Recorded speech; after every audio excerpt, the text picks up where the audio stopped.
1 milyar yıl önce. Sefler, M33 galaksisinin yarısını kaplayacak şekilde Overhive Hyperion adı verilen devasa bir koloni inşa etti. Bu koloni diğer galaksilere yayılmaları için bir fırlatma üssü olacaktı. Yarım milyar yıl önce. Sefler, M33 galaksisindeki tüm gezegenleri ele geçirdi ve tohum gemileri adını verdikleri uzay araçları üretmeye başladılar. Bu gemilerle diğer galaksilere giderek yeni koloniler kurmaya başladılar. 65 milyon yıl önce. Seflere ait birkaç uzay gemisi Güneş sistemine vardı. Bir tohum gemisi Dünya'ya iniş yaptı, bir gemi Jüpiter'in uydularından birine indi ve bir diğer gemi Mars yörüngesinde durdu. Dünyaya iniş yapan Sef tohum gemisi dünyadaki yaşamı incelemeye başladı. Gemi belirli zaman aralıklarında uyanıp çevresindeki doğal yaşamı inceledi ve topladığı verileri M33 galaksisindeki Overhive Hyperion'a göndermeye başladı. Bir bölgede yeterince veri topladıktan sonra gezegenin farklı yerlerine gitti ve böylece tüm gezegeni dolaştı. 2 milyon yıl önce. Sef tohum gemisi Lingshan adasına ulaştı ve kendisini bir dağ şeklinde gizledi. Binlerce yıl önce. Sefler Jüpiter'in uydularına insanlığı gözlemlemek için bazı yapılar kurmaya başladı. Bu yapıların arasında dünyaya açılan bir portalda bulunuyordu. 30 Haziran 1908. Rusya'nın Sibirya bölgesindeki Tunguska Irmağı'nın yakınlarında sabah saatlerinde bir patlama meydana geldi. Patlamada 80 milyon ağaç yok oldu, 2150 kilometre alan dümdüz oldu. Patlamanın kıvılcımları 800 kilometre öteden bile görülebildi. 1919. Bir grup bilim insanından oluşan bir ekip Tunguska bölgesine inceleme yapmaya gitti. Carl Rush, Jacob Hargreaves ve Walter Gold dışında tüm araştırmacılar hayatını kaybetti. Kalan araştırmacılar elde ettikleri bilgilerle Hargreaves Rush Biyokimyasalı kurdu. İlerleyen zamanlarda Hargreaves Rush Biyokimyasalı bir paravan şirketi olarak Crynet sistemleri kuruldu. 1952. Jacob Hargreaves yılın insanı seçildi. 2008. Yeni Kuzey Kore lideri Kim Jong-chul, ülkesinin yaptığı reformları süper güç haline getirmek için çalışmalara başladı. 2016. Jake Dunn, Sam O'Neill ve Michael Sykes Raptor ekibine katılmak üzere özel bir eğitim programına alındı. 2018. Amerika, Excalibur projesini geliştirmek için Crynet'i görevlendirdi. Projenin amacı dünyanın yörüngesinde dolaşan silahlar üretmekti. 2019. Amerika Birleşik Devletleri, Güney Amerika'daki suç örgütleri ve çeteleri durdurmak için operasyonlara başladı. CIA'ye bağlı Lawrence Barnes ve ekibi Kolombiya'daki bir köyde tespit edilen bir anomaliyi araştırmakla görevlendirildi. Araştırma sonunda Jacob Hargreaves ve kardeşin Tunguska'da bulduğuna benzer yapılar tespit edildi. Anomalinin çevresinde yaşayan insanlar akıl sağlıklarını kaybetmişti ve Lawrence Barnes'ı ilahi bir gücün elçisi sanmaya başlamışlardı. Dominic Lockhart operasyon gizliliğini sağlamak için araştırma yapılan köyü bir akıllı bomba yardımıyla tamamen yok etti. Lawrence Barnes araştırma sırasında gördüklerinden dolayı Jacob Hargreaves tarafından izlenmeye başladı. 7 Ağustos 2020. Kuzey Kore, Pasifik Okyanusu'ndaki şiddetli fırtınalar ve depremleri gerekçe göstererek Lingshan adasındaki sivilleri zorla tahliye etmeye başladı. Kuzey Kore bu tahliyenin bir insani yardım süreci olduğunu iddia etti. Amerika'nın adada bulunan araştırma ekibiyle iletişimi kesildi. 12 Ağustos 2020.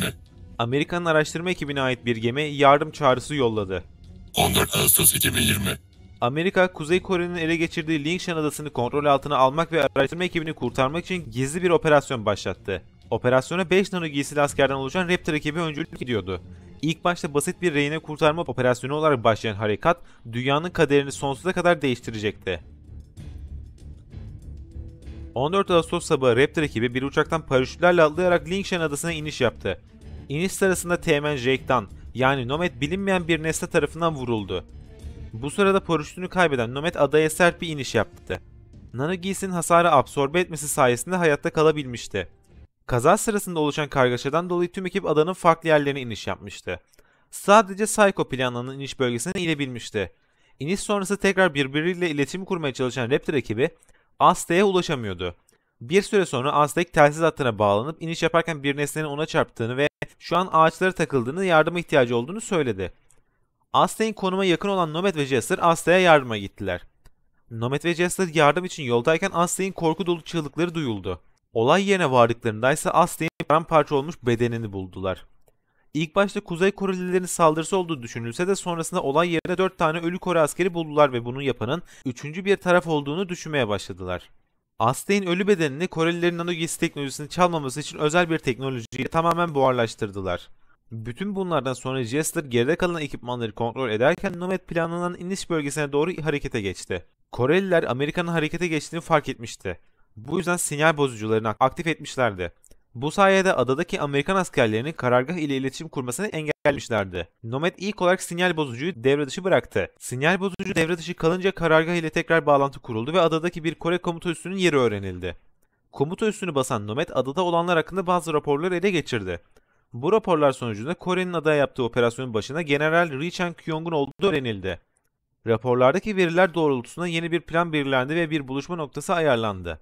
Kropot buluşma noktasına doğru ilerlerken garip bir şey buldu ve ekibi buraya çağırdı. Ekip üyeleri telsizden bulduğu şeyi sorduklarında ise cevap vermedi. Söylesem bile inanmazsınız diyerek geçiştirdi. Ekip üyeleri Propot'un çağırdığı noktaya vardıklarında tek bir şey görüyorlardı. Dev bir gemi. Adanın ortasında donmuş dev bir gemi.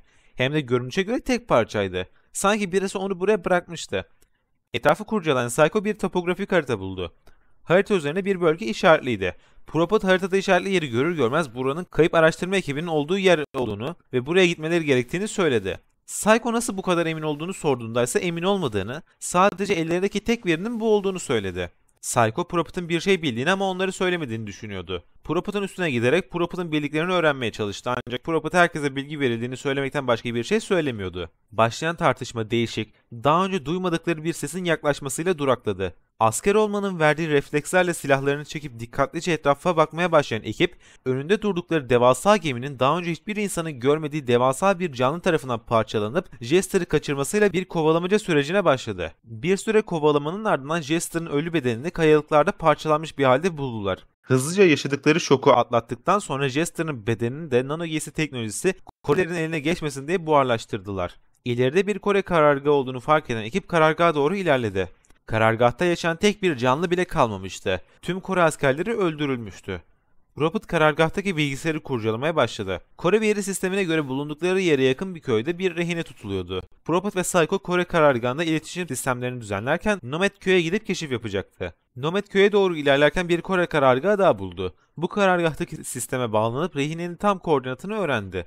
Sistemden öğrendiği tek şey bu değildi. Kore adaya takviye kuvvet gönderiyordu. Bu yüzden acele etmeleri gerekiyordu ve hızlıca rehinenin tutulduğu terk edilmiş bir okul olan binaya vardı. Nomad okula vardığında Psycho da çoktan köye varmıştı. Nano giysilerinin pelerin özelliğiyle gizlice okula sızdıktan sonra rehinenin tutulduğu odaya ulaştılar. Kapıyı kırıp içeri girdiler ve Kore askerlerini öldürüp rehineden olan biten hakkında bilgi aldılar. Ekibin geri kalanı hala kazı alanındaydı.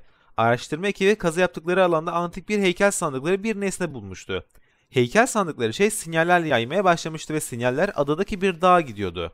Araştırma ekibinin lideri Dr. Rosenthal bunun kayıp bir medeniyete ait bir eser olduğunu düşünüyordu. Rehine aslında bir CIA ajanıydı. CIA bir nedenden ötürü Dr. Rosenthal'in araştırma ekibini izliyordu. Nomad ve Psycho rehineyi sorgulamaya devam ederken Kore ordusuna ait zırhlı bir bölük rehinenin tutulduğu okula geldi. Psycho rehineyi güvenli bölgeye götürürken Nomad ve Propot ise kazı alanına gidecekti. Nomad de Psycho gibi Propot'un bir şey sakladığını düşünüyordu. Nomad Propot'a rehinenin CIA ajanı olduğunu önceden bilip bilmediğini sordu. Nomad'in bu sorusu üzerine Propot bildiklerinin bir kısmını anlatmaya başladı. CIA yıllardır Dr. Rosenthal'i inceliyordu. Dr. Rosenthal insanlık öncesi döneme ait teknolojik kalıntılar bulmuştu. Amerika ve Kore casusluk faaliyetleriyle bunu öğrenmişti ve bu yüzden Lingshan adasını birbirlerine kaptırmak istemiyordu.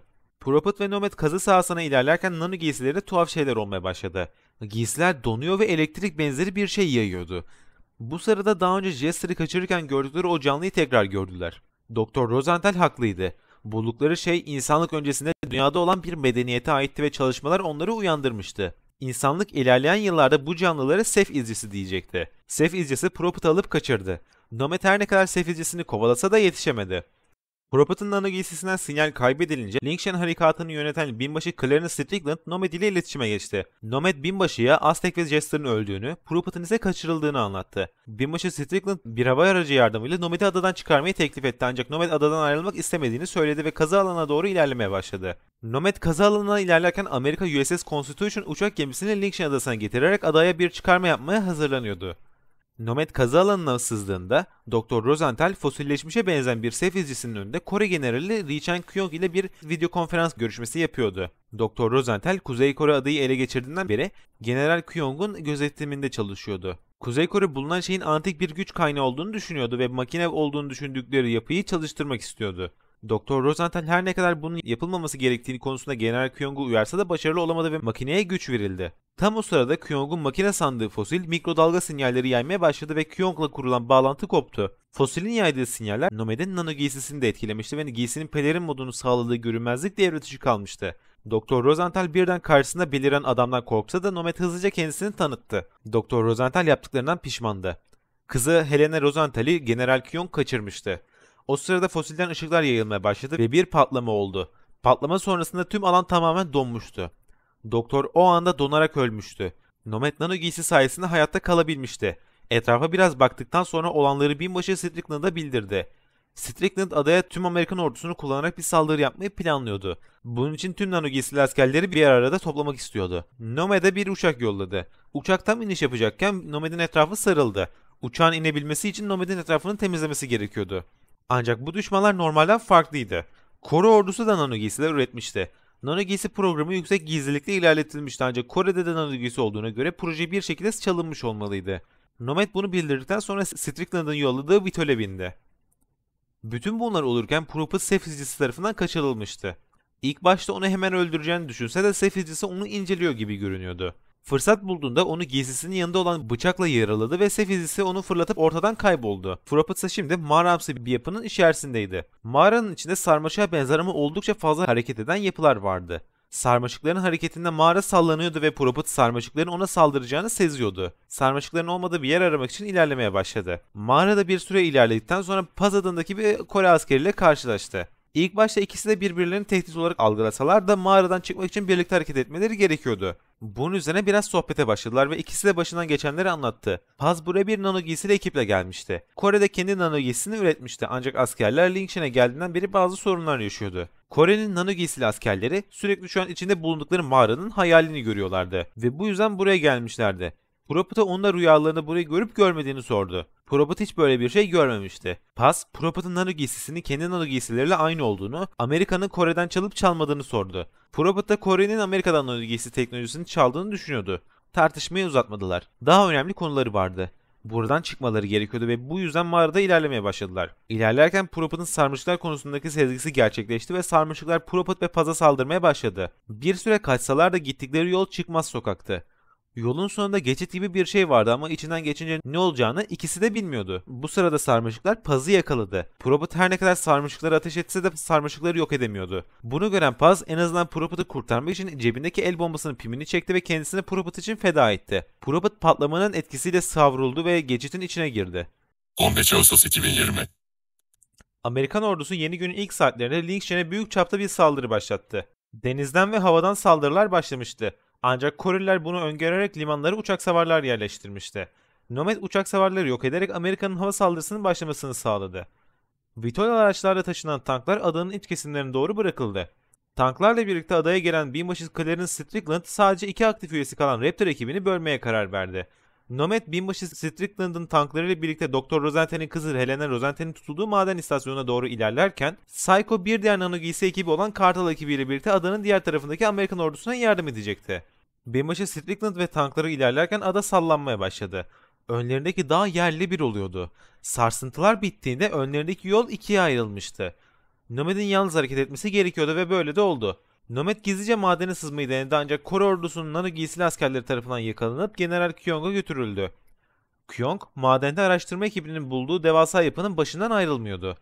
Amerika bu şeyle bu kadar ilgileniyorsa bu çok önemli bir şey olmalıydı. General Kyong buldukları şeyin ne olduğunu bilmiyordu. Belki bir güç kaynağı olabilirdi ancak sonsuz olasılık vardı. Ama her halükarda Amerika bunu bu kadar çok istediğine göre önemli bir şey olmalıydı. Kyong ve ekibi devasa yapının kapısı olduğunu düşündükleri şeyi patlatmayı denedi. Patlatma sonrasında etrafa enerji dalgaları yayılmaya başladı ve yayılan enerjiyle Nomad'in nano giysisi tekrardan çalışmaya başladı. Eline geçen fırsatı kullanan Nomad, Helena Rosenthal'i de alıp madenin çıkışına yöneldi. General Kyong'un kapı sandığı şey açılıyordu ve maden yıkılıyordu. Nomad yardıma gelen Vitol'e Helena'yı bindirse de kendisi binemeden maden çöktü. 16 Ağustos 2020. Bu sırada Prophet geçitten savrulmuştu ve hiç bilmediği bir yerdeydi. Daha sonra öğrenecekti ki burası Jüpiter'in bir uydusuydu. Bir süre orada gezindikten sonra geçitten geri döndü. Geçitten çıktığında kendini tuhaf hissediyordu. Biraz ilerledi ve az önce kendisini kaçması için kendi hayatını feda eden Paz'ı gördü. Gördüklerine inanamadı, şok içindeydi. Gizlice Paz'ı takip etti ve daha da inanamayacağı bir şey gördü. Kendisini. Paz ile ilk tanışma anını görüyordu. Bir şekilde zamanda geriye gitmişti.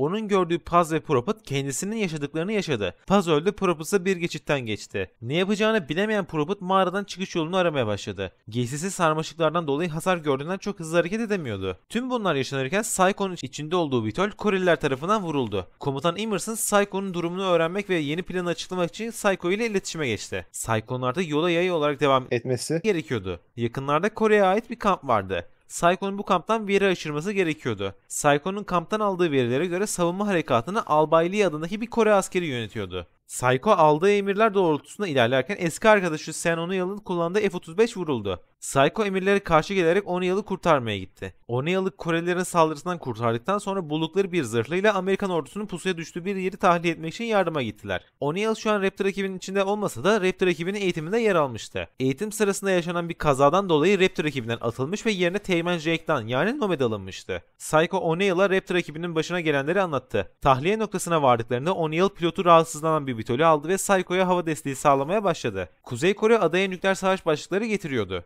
Elde edilen verilere göre nükleer başlıklar limana demirlenmiş bir deniz altındaydı. Psycho limana saldırdı. Bu sırada komutan Emerson havadan destek veren O'Neill'ı USS Constitution'a geri çağırdı. Emerson, O'Neill'ın geçmişte yaptıklarından ve yaşadıklarından dolayı Psycho ile birlikte çalışmasını istemiyordu. Psycho arkadaşını teselli edip nano giysisinin pelerin modunun yardımıyla denizaltıya sızdı. Deniz altındaki belgeleri incelerken denizaltı suya dalmaya başladı. İçeride kapana kısılmıştı. Burada gezinirken bir şey fark etti. Bu Aztek ve Jester'ı öldüren, Proput'a kaçıran canlıydı. Yani gelecekteki ismiyle Sef izcisiydi. Psycho izciye yaklaştığında küçük bir patlama oldu ve etrafa savrulup bayıldı. Bütün bunlar olurken Nomad madenin içinde mahsur kalmıştı. Nomad General Kyung'un patlatmayla açtığı tünelimsi yapıdan ilerlemeye başladı. Tünel kesinlikle bir doğal oluşuma benzemiyordu. Birinin bunu inşa ettiği apaçıktı. Biraz daha ilerledikten sonra adada gördükleri o gizemli canlıya benzer ama hareket etmeyen bir tanesinden daha gördü.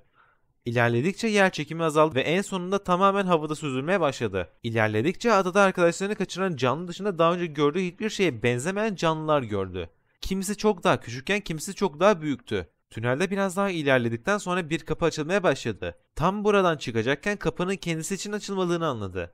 İçeride gördüğü tüm o canlılar artık dışarı çıkıyordu. Bunların başta ne olduğunu bilmiyordu ama ileride bilim insanları bunu Seflerin birinci aşaması olarak adlandıracaktı. İnanılmaz derecede soğuk bir hava dalgası yayılmış ve önüne çıkan her şeyi tamamen dondurmuştu. Nomad nano giysisi olmasa çoktan ölmüştü. Hava dalgasının etkisiyle Nomad'i oradan kurtarmaya gelen hava aracı kaza yaptı ve irtifa kaybetmeye başladı. Bu sırada Psycho kendine gelmişti. Karşısında onu izleyen Kore askerleri vardı ve eli kolu bağlıydı. Askerler Psycho'nun uyandığını görünce Albay Lee'yi çağırdı.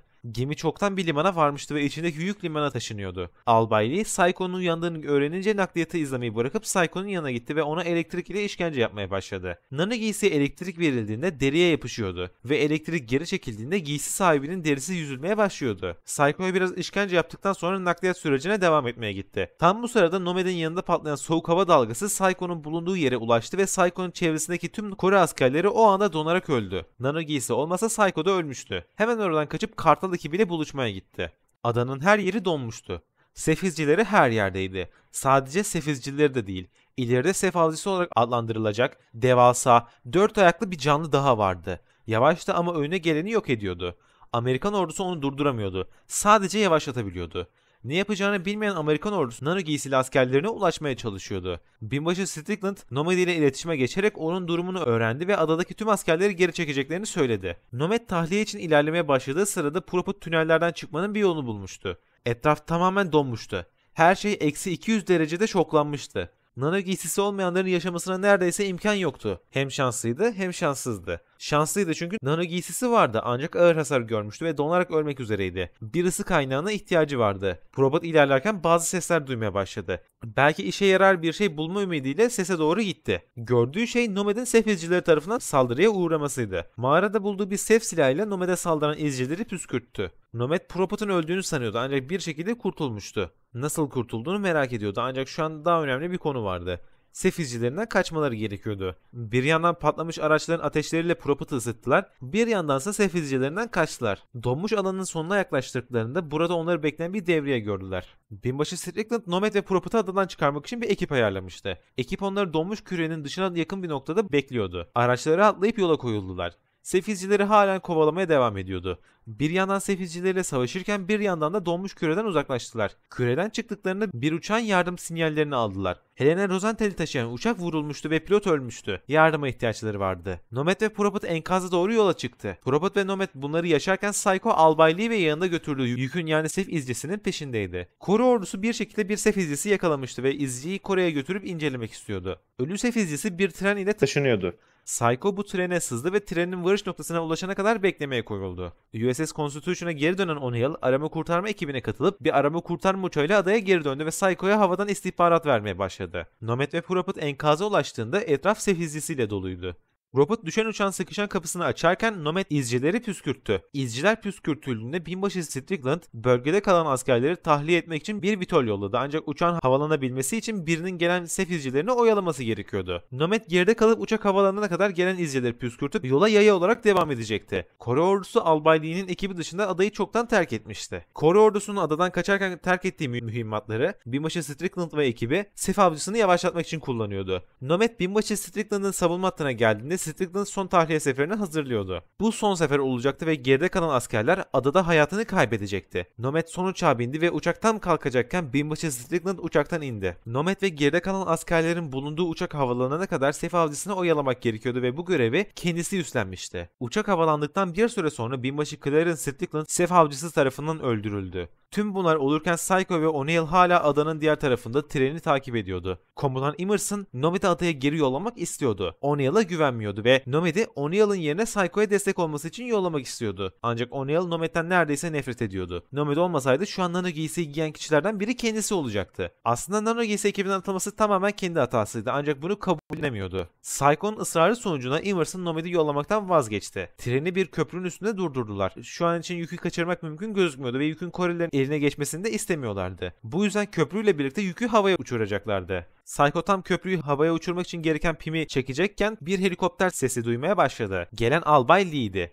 ve bir Amerikan askerini rehin almıştı. Askeri helikopterden aşağı fırlattı ve Psycho onu kurtarmak için köprüyü patlatmak için kullanacağı bombanın pimini bırakıp köprüden aşağıya atladı. Psycho bir eliyle düşen askeri tutuyor, diğer eliyle ise köprüye tutunuyordu. Düşen askeri yakalamıştı ancak bu sırada Albay Lee yükü helikopteriyle alıp kaçmıştı. Bir Kore askeri ise onları aşağı etmeye geliyordu. Rehin düşen asker Psycho'dan onu bırakıp Albay Lee ve adamlarının durdurmasını istedi. Psycho yaşayacaksın diyerek yakaladığı askerin elini bırakıp hızlı bir hareketle köprünün üstüne Psycho'nun bomba pimini tutan Kore askerini aşağıya çekti. Pimi alıp bombayı patlattığında her şey için çok geçti. Albay Lee çoktan yükü alıp kaçmıştı. Çektiği Kore askeriyle birlikte yere düştü. Geri düştüğünde ilk olarak yere bıraktığı askere ilk yardım yapmaya gitti. Ama her şey için çok geçti. Asker çoktan ölmüştü. Psycho ne askeri kurtarabilmiş ne de askerin son isteğini yerine getirebilmişti. Sinir krizi geçiriyordu. Bu kriz sırasında ileride yaralı yatan Kore askerini gördü. Suya birlikte düşmüşlerdi. Psycho Nano giysisini güç moduna aldı ve tüm öfkesini yaralı Kore askerinden çıkardı. Psycho'nun öfkesi dindiğinde Kore askeri artık yaşamıyordu. Kararlıydı. Albay Lee'yi bulacak ve hem intikamını hem de yükünü alacaktı. Emerson ile iletişime geçip eldeki verilere göre Albay Lee'nin olma ihtimalinin en yüksek olduğu yere gitti. Burası bir havaalanıydı. Albay Lee ortalarda gözükmüyordu ama aradığı yük buradaydı. Psycho yükü çıkartmak için hava desteği istedi. Ancak bir Sef avcısı havaalanına yaklaşıyordu. Hiçbir pilot buraya gelmek istemiyordu.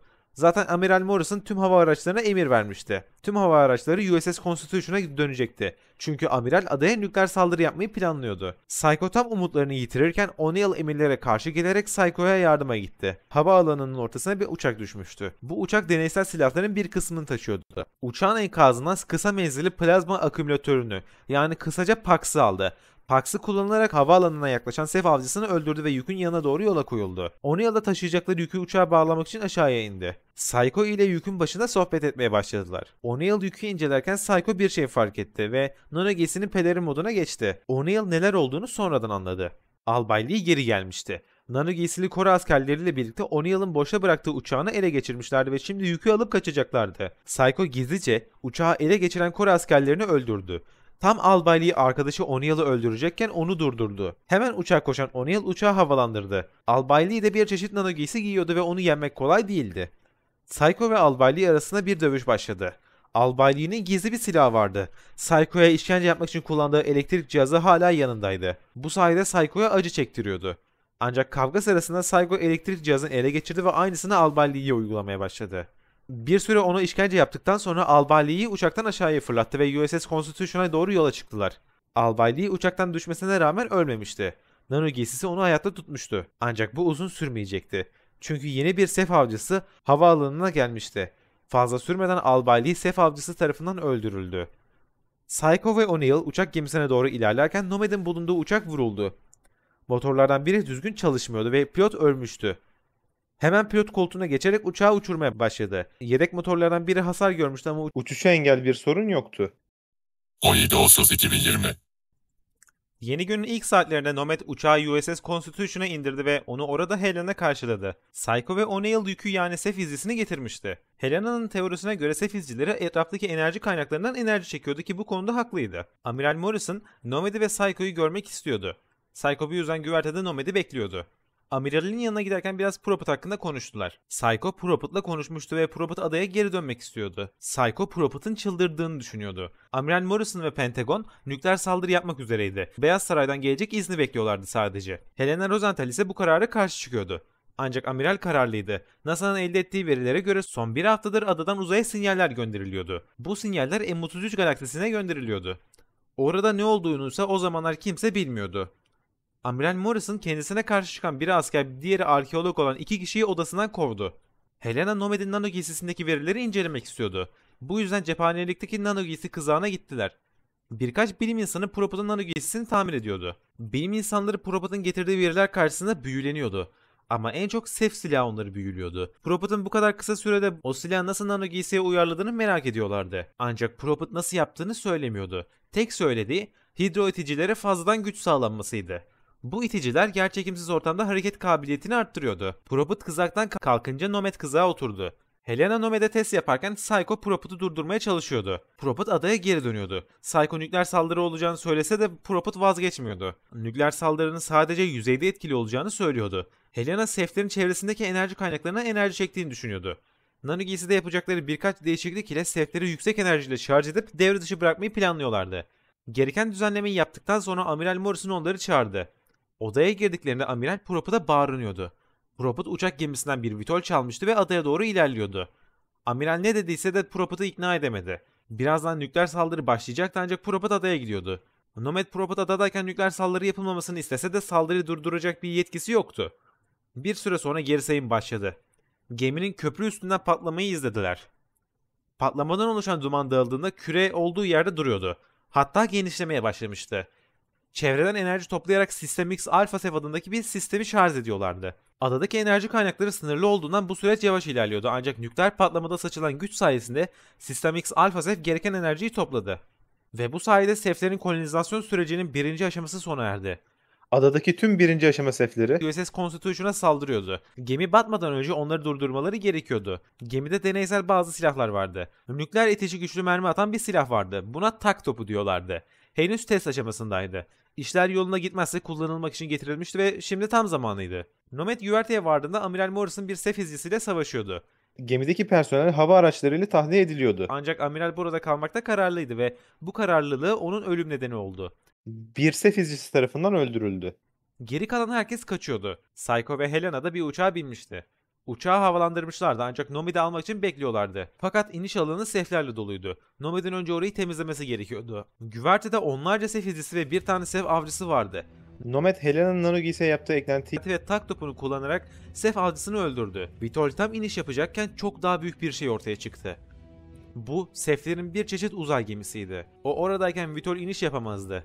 Bir enerji kalkanı vardı. Hasar almıyordu bile. Helena'nın nano giysiye yaptığı modifikasyon bu kalkanı da devre dışı bırakabildi ve tak topu sayesinde sef gemisi etkisiz hale getirildi. Gemi irtifa kaybetmeye başladı ve USS Constitution'a düştü. İki gemi de suya gömülürken Nomad Psycho'nun kullandığı Vitol'e bindi ve oradan uzaklaştılar. Uzaklaşırken Psycho bir şey fark etti. Prophet hala hayattaydı ve durumu iyiydi.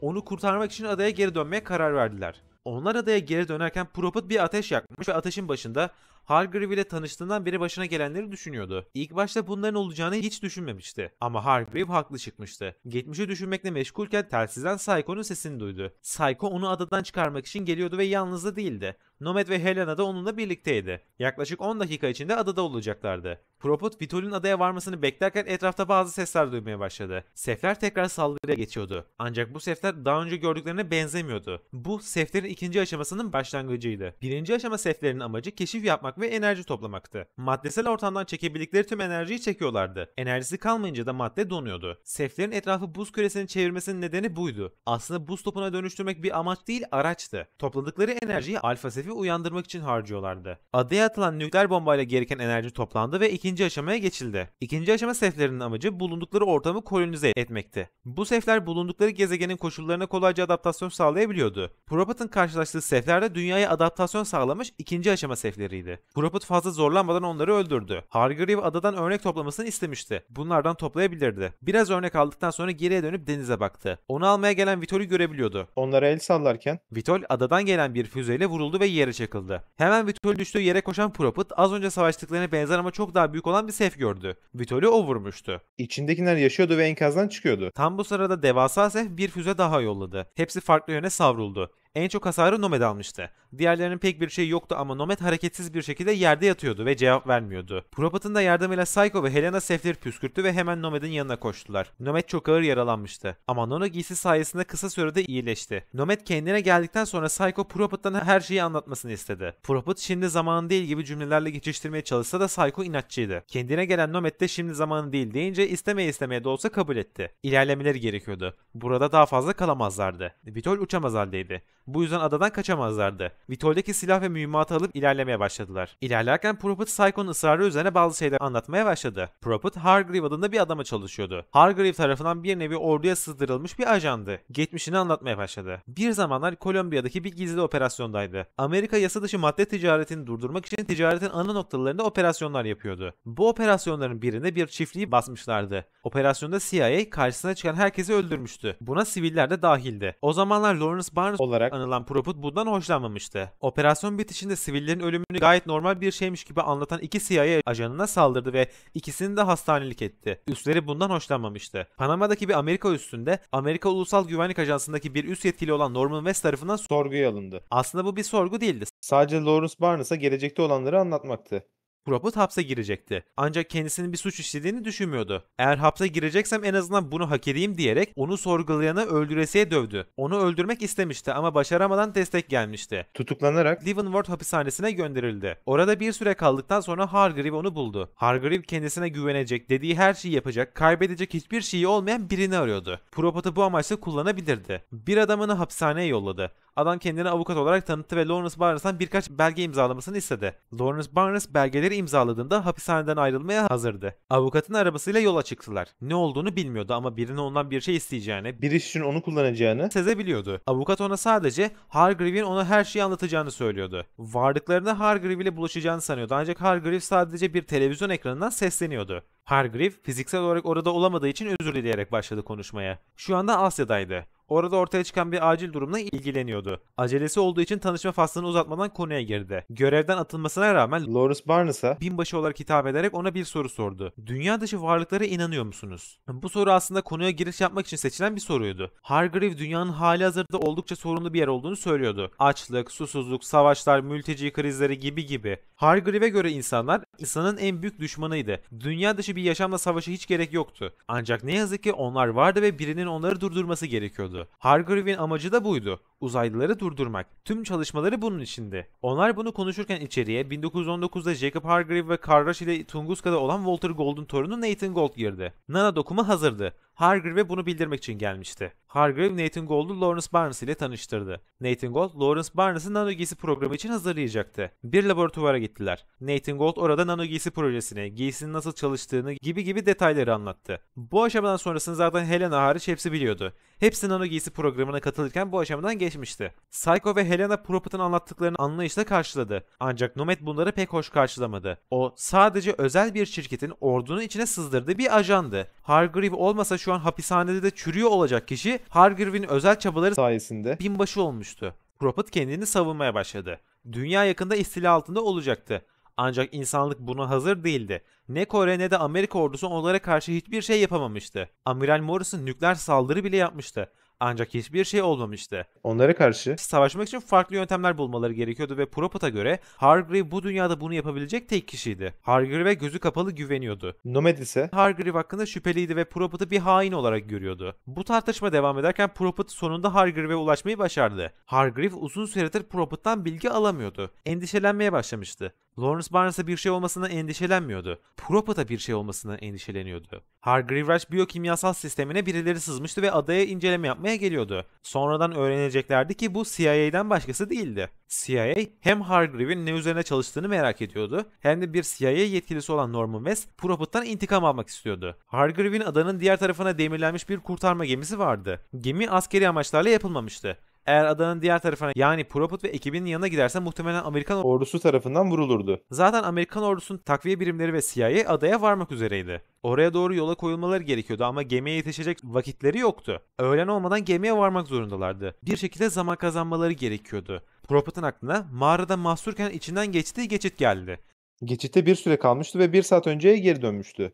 Geçitte biraz daha fazla kalırsa daha fazla zaman kazanabilirlerdi. Mağaraya vardıklarında Prophet henüz arkadaşlarına planının zamanda yolculuk yapmak olduğunu açıklamamıştı. Mağaraya girdiklerinde sarmaşıklar Psycho'ya saldırdı ama kalabalık oldukları için kolayca Psycho'yu kurtardılar. Geçitin önüne geldiklerinde Prophet dışında herkes tedirgindi. Prophet bu geçitin ne olduğunu söylemek istemiyordu ama geçmeleri gerekiyordu. Bu sırada Sefler tekrar saldırdı. Saldırıdan kurtulmak için geçitten geçmek zorunda kaldılar. Geçitten geçtiklerinde hiç bilmedikleri bir yerdeydiler. Jüpiter'in bir uydusunda. Prophet buraya ikinci kez geliyordu ama neresi olduğunu bilmiyordu. Helena Rosenthal gökyüzüne baktığında gördüğü Jüpiter karşısında şoka uğradı ve burasının Jüpiter'in bir uydusu olduğunu söyledi. Burası boş bir arazi değildi. Birçok eski tank ve uçak enkazı vardı.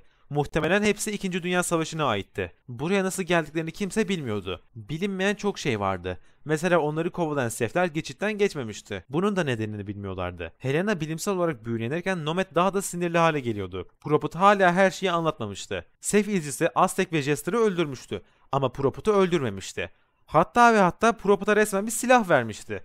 Bunun nedenini öğrenmek istiyordu. Prophet Nomad'in soruları üzerine yaşadıklarını anlatmaya başladı. Prophet'ın tahminine göre Sef izcisi onları öldürmeye çalışmıyordu. Onlarla iletişim kurmaya çalışıyordu. Prophet'ın verilerine göre Aztek'i hemen öldürmüştü. Jester'ı ise bir süre sonra öldürmüştü. Aslında bu farklı iletişim denemesi çeşitleriydi. Nano giysi yapılırken Seflerin teknolojisi kullanılmıştı ve bu yüzden Sef izcileri nano giysili askerleri bir çeşit Sef sanıyordu. Tahminlerinden sonra mağarada Paz ile geçite kadar yaşadıklarını teker teker anlattı. Sonrasında ise silahı bulduğu yeri gösterdi. Bu bir çeşit Sef'e benziyordu ama aynı zamanda benzemiyordu da.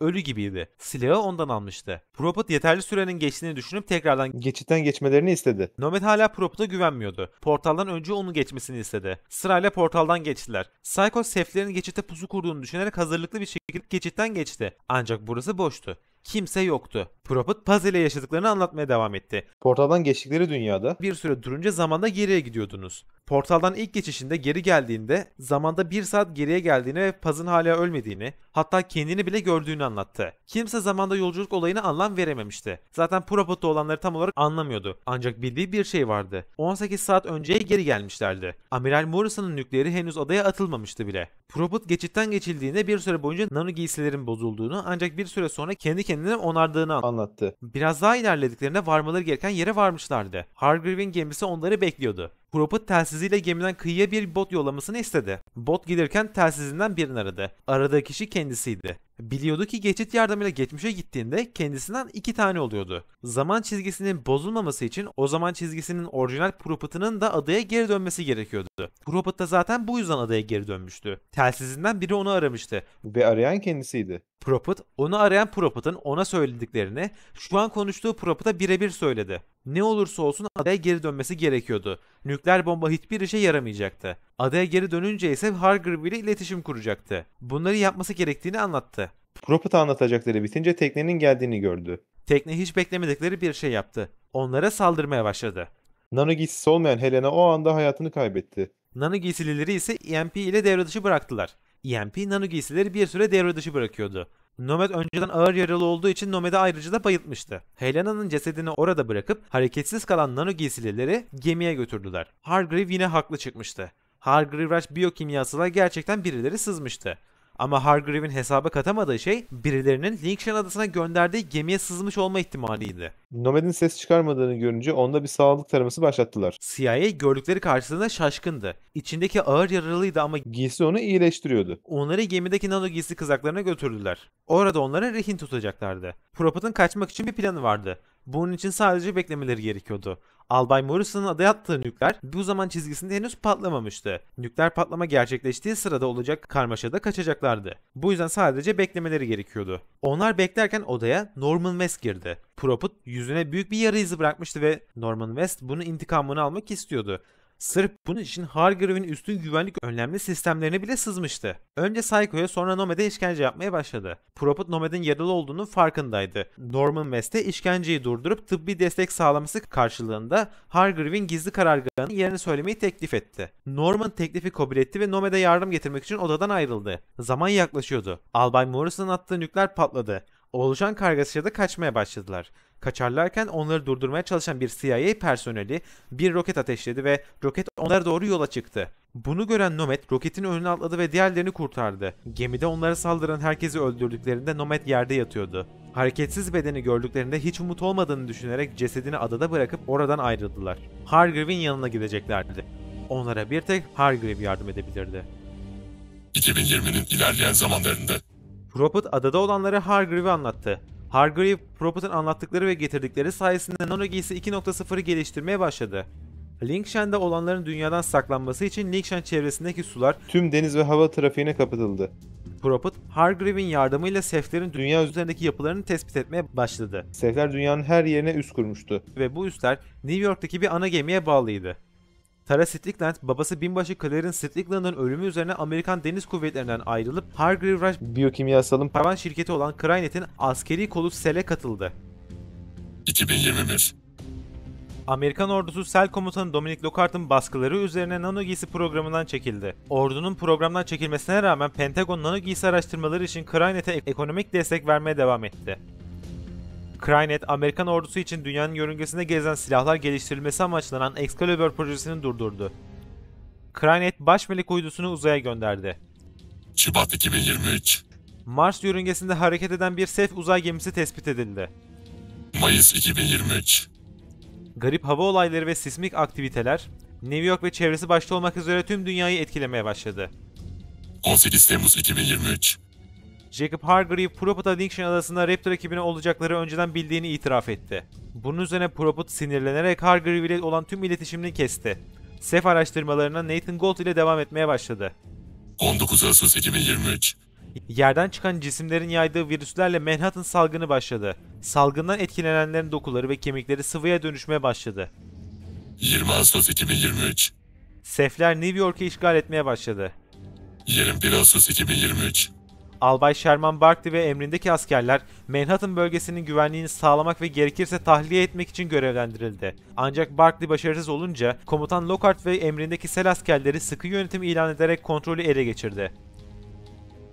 23 Ağustos 2023 Amerikan Deniz Kuvvetleri'ne ait bir ekip Nathan Gold'u bulup New York'tan çıkarmak üzere görevlendirildi. Denizaltı ile New York'a doğru ilerleyen ekip yolculuk sırasında SEF'lerin saldırısına uğradı. Mürettebatın pek azı kıyıya varabilmişti. Prophet, gelen ekibin SEF işgalini durdurmasında ona yardımcı olmasını bekliyordu. Ancak mürettebat daha kıyıya varamadan SEF tarafından etkisiz hale getirilmişti. Sadece birkaç hareketsiz beden kıyıya varabilmişti. Prophet bu bedenlerden bazılarının hala hayatta olduğunu fark etti. Bedenlerden bir tanesini alıp güvenli bir yere götürdü. Nano giysiyi ona verecekti. Çünkü kendisi ölmek üzereydi. Son 3 yıldır çeşitli yerlerde SEF yapılarıyla etkileşime geçmişti. Üzerine Manhattan virüsünden de etkilenmişti. Vücudunun bir SEF'e dönüşeceğini düşünüyordu. Bu yüzden giysiyi artık başkasına vermeliydi. Yerde bulduğu askerin adı Alcatraz'dı. O da ölmek üzereydi. Ama Prophet kadar kimyasal ya da biyolojik bir yaralanması yoktu. Belki nano giysi onu iyileştirebilirdi. Alcatraz için bir mesaj kaydetti. Kısaca durumu özetledi. Ondan sadece Nathan Gold'u bulup ona yardım etmesini istiyordu. Mesaj nano giysi hafızasındaydı. Alcatraz kendine geldiğinde bu mesajı görecekti. Giysiyi teslim ettikten sonra tabancasını kafasına dayadı ve hayatına son verdi. Son sözleri, "Bana Prophet derlerdi, beni unutma" oldu. Hayatına son vermesi gerekiyordu. Çünkü nano giysi aslında bir makineden fazlasıydı. Bir canlıydı. Simbiyotik bir canlı. DNA tabanlı çalışıyordu. Prophet yaşarken başka biri o nano giysiyi giyemezdi. Bu yüzden hayatına son vermek zorundaydı. Zaten şimdi kafasına sıkmazsa bir süre sonra Manhattan virüsünden dolayı ölecekti. Kendisini insanlığı kurtarmak için feda etmişti. Alcatraz kendine geldiğinde nano giysi ona Prophet'ın kaydettiği videoyu izletti ve direktifler vermeye başladı. Alcatraz ne olup bittiğini anlamıyordu. Onun için gün zaten çok kötü başlamıştı. En son denizde arkadaşlarıyla ölmek üzereydi. Uçan, daha önce gördüğü hiçbir şeye benzemeyen bir gemi onlara saldırmıştı. Sonrasında ise siyah giysili bir asker onlara saldıran gemiyi etkisiz hale getirmişti. Hatıraları bölük pörçüktü. Büyük bir korku içindeydi. Zaten daha saldırıdan önce de korkuyordu. Her ne kadar bir deniz piyadesi de olsa sudan korkuyordu. Küçükken suda boğulma tehlikesi geçirmişti ve bu bir çeşit travmaya dönüşmüştü. Deniz altında korkudan arkadaşlarıyla bile konuşamamıştı. Denizaltı hasar aldığında ise suda boğularak öleceğini düşünmüştü. Ancak şu an kurtulmuş gibiydi. Siyahlı adamın giysisine sahipti. Giysi sadece bir giysi değildi. Vücudunu tarıyor, tüm yaralarını ona sayıyordu. Akciğeri kan doluydu. Ses telleri berbat haldeydi. Sırtında 3 kırık vardı. Femoral arteri yırtılmıştı. Ve bu haldeyken Nathan Gould'u bulması gerekiyordu. Ölümden dönmüştü. Nathan Gould'u bulmakla ilgilenmiyordu. Resmen yürüyen bir ölüydü. Ancak fazla acı hissetmiyordu. Nano giysi onu tedavi ediyor olmalıydı. Ayrıca ona ne yapması gerektiğini ve yapması gereken şeyi nasıl yapacağını da söylüyordu. Olayın şokunu atlatamamıştı. Ne yapması gerektiğini bilmiyordu. Daha az önce tüm arkadaşları gözünün önünde ölmüştü. O da ölüyordu. Son anda Prophet denen nano giysili asker tarafından kurtarılmıştı. Soracak çok fazla sorusu vardı ama hiç cevabı yoktu. Etrafta biraz dolaştıktan sonra Nathan Gold, Prophet'ın nano giysisiyle iletişime geçti. Prophet'ın hayatına son verdiğini bilmiyordu. Prophet ona Amerikan ordusunun takviye kuvvetiyle geri geleceğini söylemişti. Prophet'a sesleniyordu ama cevap gelmiyordu. Alcatraz'ın ses telleri ve akciğerleri hasarlıydı. Konuşamıyordu. Kendisinin Prophet olmadığını anlatamıyordu. Ama başka çaresi yoktu. Sorularına cevap istiyorsa Gould'u bulmalıydı. Gould'u bulmak içinse önce onun dediklerini yapmalıydı. Dediğine göre yakınlarda bir yere bir sef gemisi düşmüştü. Oradan numune almasına ihtiyacı vardı. Gould endişeliydi. Çünkü Sel her yerde onu arıyordu. Prophet'a yardım eden herkes Sel için bir tehdit unsuruydu. Sel, Prophet'ı arıyordu çünkü Sel'in komutanı olan Dominic Lockhart, Prophet'ı bir çeşit biyolojik tehdit olarak görüyordu. Takıntılı bir şekilde nano giysiden ve nano giysili askerlerden nefret ediyordu. 2 yıl önce kendisinin çabalarıyla Amerikan ordusu nano giysi programından çekilmişti. Sel askerleri onun bu takıntısı üzerine çeşitli teoriler üretiyordu. Teorilerden birine göre Prophet, Lockhart'ın yeğenini öldürmüştü. Kimi teorilerde ise Manhattan salgınını Prophet'ın başlattığını söylüyorlardı. Öyle ya da böyle Lockhart Prophet'ı durdurmak istiyordu ve Prophet'ı yakalamanın yolu yardımcısı Nathan Gould'u yakalamaktan geçiyordu. Nathan Gould bir asker değildi. Sel'in üst kuruluşu olan Crynet'in eski bir çalışanıydı. Nano giysi programında çalışan bir bilim insanından ibaretti sadece. Dedesi Walter Gould şirketin kurucularındandı. Şirketin diğer kurucuları müthiş güçler elde etseler de Gould ailesi için işler öyle ilerlememişti. Walter Gould'un torunu olan Nathan Gould basit bir bilim insanından ibaretti. Sel askerlerine karşı yapabileceği tek şey kaçmaktı. Nathan Gould, Prophet'ın nano giysi mikrofonundaki bir sorundan dolayı cevap veremediğini düşünüyordu. Nathan Gould kaçmaya çalışırken Prophet'ın nano giysisinin içindeki Alcatraz, Nathan Gould'un dediği sef gemisine doğru ilerliyordu. Gould, gemide sef doku örneği bulabileceklerini düşünüyordu. Sef doku örneği işlerini kolaylaştırabilirdi ancak vardığında gördüğü şey salgından etkilenmiş insanlardı. Vücutları erimişti. Aradığını bulamamış halde gemi enkazından çıkmıştı ki seflerin saldırısına uğradı. Seflerle ilk kez yüz yüze gelmişti. Korkunun verdiği insani hayatta kalma içgüdüsü ve nano giysinin sağladığı avantaj ile karşısına çıkan sefleri öldürdü ve onların doku örneklerini aldı. Doku örneklerini aldıktan sonra Nathan Gould'un laboratuvarına doğru ilerlemeye başladı. Alcatraz laboratuvara doğru ilerlerken Sel komutanı Dominic Lockhart yeni tedbir emirleri yayınlıyordu. Amerikan ordusu şehri tahliye etmeyi düşünüyordu. Ancak bu mümkün gözükmüyordu. Bilim insanları hastalığı tedavi etmenin yolunu bulamamıştı. Yeni emirlere göre hastalığı taşıyan ya da taşıdığından şüphelenilen herkes öldürülecekti. Ayrıca Prophet'ın görüldüğü yerde öldürülmesi emrini de vermişti. Bilmediği şey Prophet'ın zaten öldüğüydü. Gould ise Prophet'ın gelmesini beklerken nano giysiden gelen verileri inceliyordu. Nano giysi çıldırmışçasına değişik veriler gönderiyordu. Gould neler olduğunu anlam veremiyordu bile. Sadece Prophet'ın kısa sürede varmasını ümit ediyordu. Alcatraz ilerlerken komutan Lockhart ve Tara Strickland'i gördü. Tartışıyorlardı. Tara, Lincoln adasında hayatını kaybeden binbaşı Clarence Strickland'ın kızıydı. Babası öldükten sonra Amerikan Deniz Kuvvetleri'nden ayrılıp Sel'e geçmişti. Hargreave için çalışıyordu. Hargreave'in danışmanı gibi bir görevi vardı. Hargreave, Prophet'ın yaşamasını isterken Lockhart ölmesini istiyordu. Tara, Lockhart'ı bu konuda ikna etmeyi düşünüyordu ancak Lockhart çok kararlıydı. Crynet Yönetim Kurulu, Lockhart'ın baskısından dolayı kısa bir süre önce Hargreave'i görevden almıştı. Kendisi de bir Crynet hissedarıydı. Bu sayede sözü geçiyordu. Tara ise sadece bir danışmandı. Yetkisini kullanarak Sel askerlerine Tara Strickland'den gelecek emirleri dinlememelerini emretti.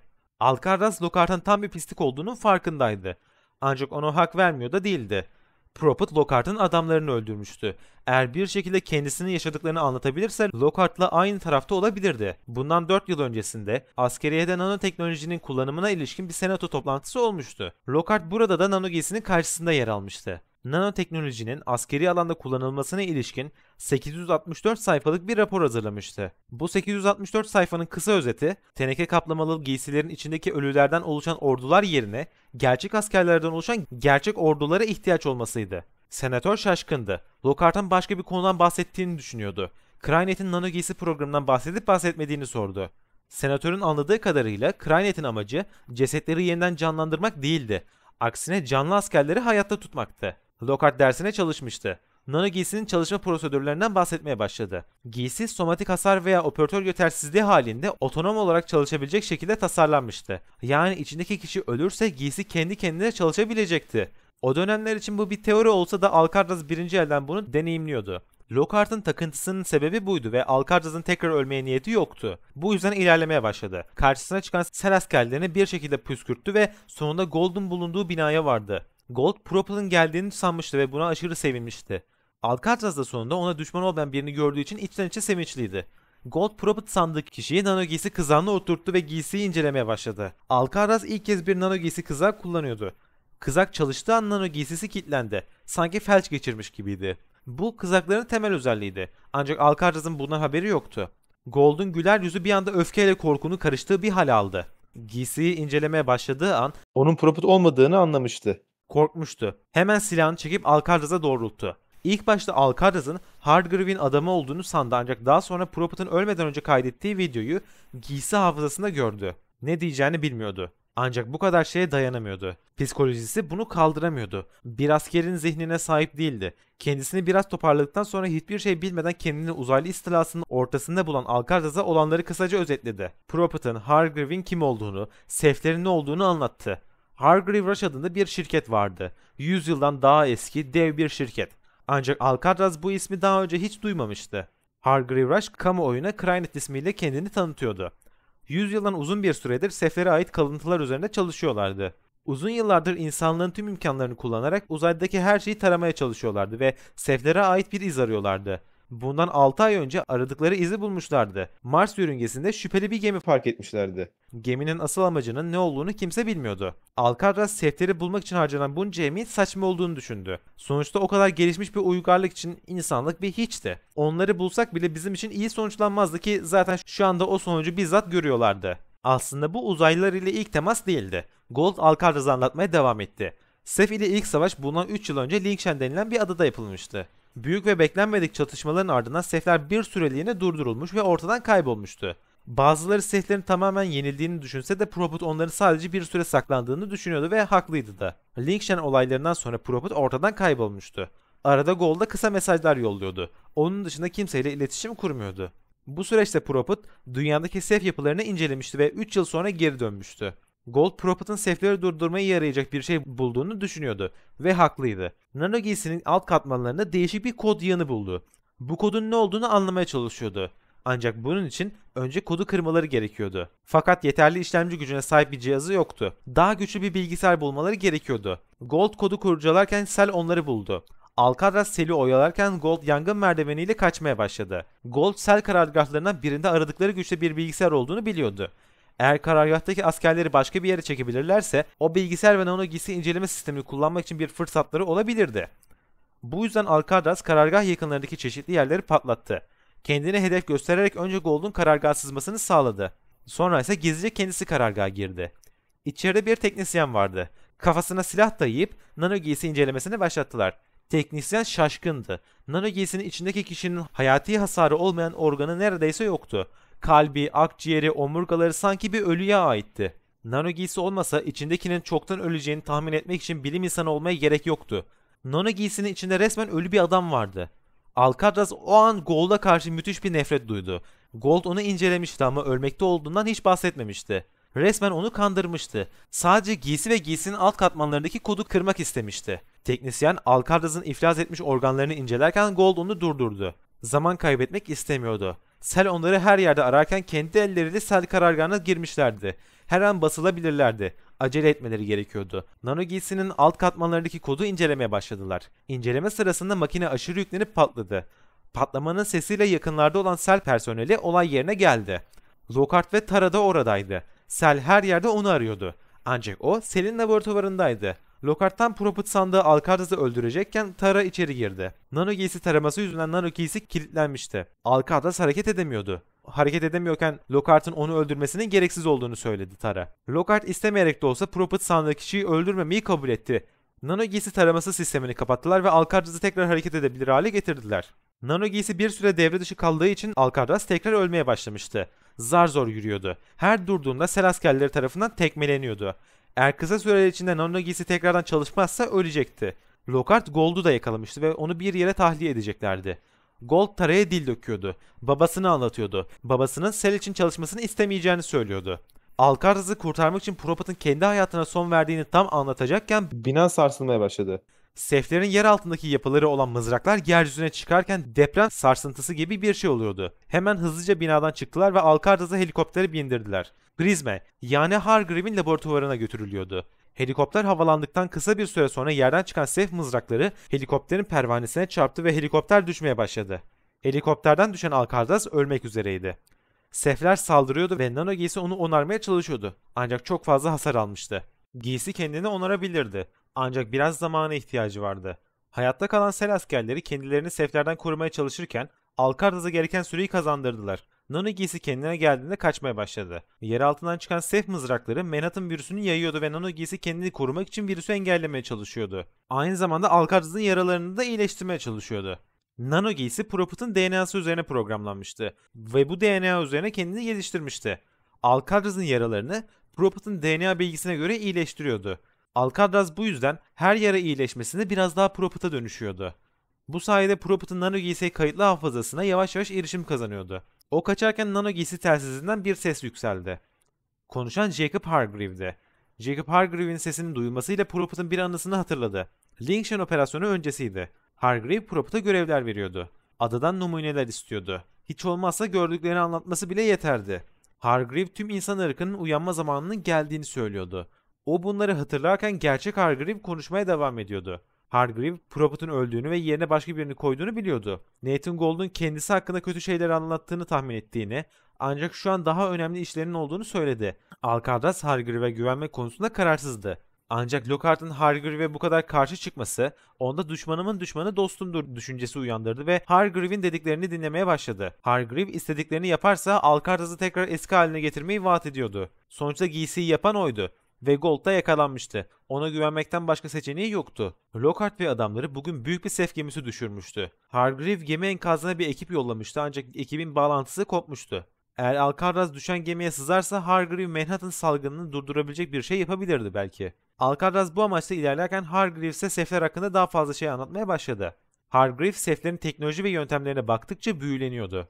Gören onun seflerin tarafında olduğunu zannederdi. İnsanların çok aciz varlıklar olduğuna inanıyordu. Bu yüzden 100 yıldan fazla bir süredir Sef istilasının başlayacağını bilse de kimseye söylememişti. Sadece kendisinin insanın acizliklerine karşı sefleri durdurabileceğine inanıyordu. Alcatraz ilerlerken Amerikan Savunma Bakanlığı Rawson sel bariyerini vurarak şehrin alt mahallelerini sular altında bırakma kararı aldı. Böylece seflerin büyük bir kısmını durdurabileceklerine inanıyorlardı. Bu yüzden Alcatraz'ın hızlıca düşen sef gemisine ulaşması ve oradan kaçması gerekiyordu. Yolda ilerlerken Hargreave'in yolladığı adamları buldu. Hepsi ölmüşlerdi. Hargreave ölen adamlarına savaşta verilmesi gereken kayıplar olarak nitelendirdi ve Alcatraz'dan ilerlemeye devam etmesini istedi. Alcatraz gemiye vardığında Hargreave'in talimatlarını yerine getirerek geminin kapılarının açılmasını sağladı. Geminin içi Manhattan virüsünü yayan sporlarla doluydu. Hargreave giysinin sporlara karşı neler yapabileceğini inceliyordu. Nano giysi seflerin teknolojisiyle yapıldığı için gemi ve yaydığı sporlarla etkileşim kurabiliyordu. Etkileşim kurmakla da kalmıyor, onları değiştirebiliyordu. Ancak daha fazla deney yapmaya zaman yoktu. Sel bariyeri vurulmuştu. Alcatraz'ın hemen kaçması gerekiyordu. Zaten sudan korkuyordu. Hargreave Alcatraz'ın kaçabilmesi için bir helikopter ayarlamıştı. Ancak Alcatraz helikoptere yetişemedi ve sulara kapıldı. 24 Ağustos 2023. Amerika Savunma Bakanlığı sel birliklerinin Manhattan bölgesindeki yetkisini iptal etti. Sel askerlerinin yerine Albay Barkley ve emrindeki deniz piyadelerinin tekrardan göreve başlamasına karar verildi. Sel suyuna kapılan Alcatraz bayılmıştı. Nano giysi olmasa ölmüştü. Nano giysi sayesinde hayatta kalmıştı. Amerikan deniz piyadeleri Nathan Gold'un onlara verdiği konum takip cihazı yardımıyla Alcatraz'ın yerini buldu. Piyadelerin arasında Alcatraz'ın New York'a gelirken içinde olduğu deniz altında birlikte yolculuk ettiği Chino da vardı. Bir şekilde enkazdan kurtulmanın yolunu bulmuştu. Eski ekibinden birinin yaşadığını öğrenmek Alcatraz'ı mutlu etti. Chino'ya sarılmak istedi ancak Nano giysi ile birine sarılmanın sarıldığı kişiyi öldüreceğini biliyordu. Alcatraz kendine geldiğinde deniz piyadeleri Sef saldırısı altındaydı. Sef saldırılarını püskürtüp ilerlemeye başladılar. Hargreave bu sırada bir tedavi üzerinde çalışıyordu. Nano giysiyi biyolojik bir silaha dönüştürüp Manhattan salgınını durdurmayı planlıyordu. Eğer Alcatraz Hargreave Rush ana binasındaki bilgisayardan gerekli verileri alabilirse bu süreç belki hızlanabilirdi. Bu yüzden deniz piyadeleri ve Alcatraz Hargreave Rush binasına doğru ilerledi. Binanın girişi molozlarla kaplıydı. Bu yüzden garajdan gizlice binaya sızmaları gerekiyordu. Binanın içinde sel askerleri cirit atıyordu. Hargreave sel askerlerinden Nano gizli askerlere saldırmamasını istedi. Ancak sel askerleri Hargreave'in dediklerini dinlemiyordu. Lockhart kararlıydı. Nano giysiden nefret ediyordu. Bir şekilde Crynet Yönetim Kurulu'nu ikna etmişti ve Hargreave'i devre dışı bırakmıştı. Alcatraz binanın içindeki sel askerlerini öldürüp Hargreave'in bilgisayarına geçtiğinde önündeki cam çatlamaya başladı. Selin etkisiyle şehrin büyük bir kısmı su altında kalmıştı. Binanın camdan oluşan duvarı sel suyunun basıncına dayanamayıp çatladı. Çatlakları büyük delikler takip etti ve Alcatraz sel suyuna kapıldı. Son 2 günde o kadar çok suya kapılmıştı ki neredeyse su korkusunu yenmeye başlamıştı. Kendini kurtardığında Chino ondan yardım istiyordu. Aynı zamanda Crynet Yönetim Kurulu Hargreave'i bitirmek için hamleler yapıyordu. Lockhart yönetim kurulundaki diğer kişileri ikna etmeyi başarmıştı. Tüm yönetim kurulu üyeleri bir araya gelip Hargreave'e karşı bir darbe yapıyordu. Hargreave Alcatraz'dan biraz zaman istedi. Bu sırada hem Lockhart'ı durdurmaya çalışacak hem de Manhattan virüsüne bir tedavi arayacaktı. Hargreave bunlarla uğraşırken Alcatraz eski arkadaşı Chino'nun yardımına gidecekti. Albay Barkley sivilleri tahliye etmeye hazırlanıyordu. 1 saat içerisinde alabildikleri kadar sivili alıp şehri terk edeceklerdi. Sivilleri ana terminaldeki trenlerle şehir dışına tahliye edeceklerdi. Sefler şehrin her yerini sarmıştı. Alcatraz terminale doğru ilerlerken bulduğu bir bölüğe katıldı ve onlarla birlikte ilerlemeye başladı. Albay Barkley, Alcatraz'ın bölüğünü terminali korumakla görevlendirdi. Alcatraz ve ekibi sefleri püskürttükten sonra Albay Barkley Alcatraz'ı görmek istedi. Alcatraz karargaha girdiğinde Askerler onu şaşkınlıkla karşıladı. Çoğu giysinin içinde bir insan olduğundan bile emin değildi. Alcatraz konuşamadığından Sanki bir savaş makinesiymiş gibi ilerliyordu. Karargah bir metro terminali üzerine inşa edilmişti. Manhattan salgınından etkilenmiş insanlarla doluydu. Birkaç tane sel askeri de vardı. Demir parmaklıkların arkasındaydılar. Sel askerleri orduya destek olmak isteseler de buna izin verilmiyordu. Alcatraz, Albay Barkley'in odasına geldiğinde Nathan Gold'un orada olduğunu gördü. Albay Barkley, Alcatraz'ı sadece gelişmiş bir asker olarak görüyordu.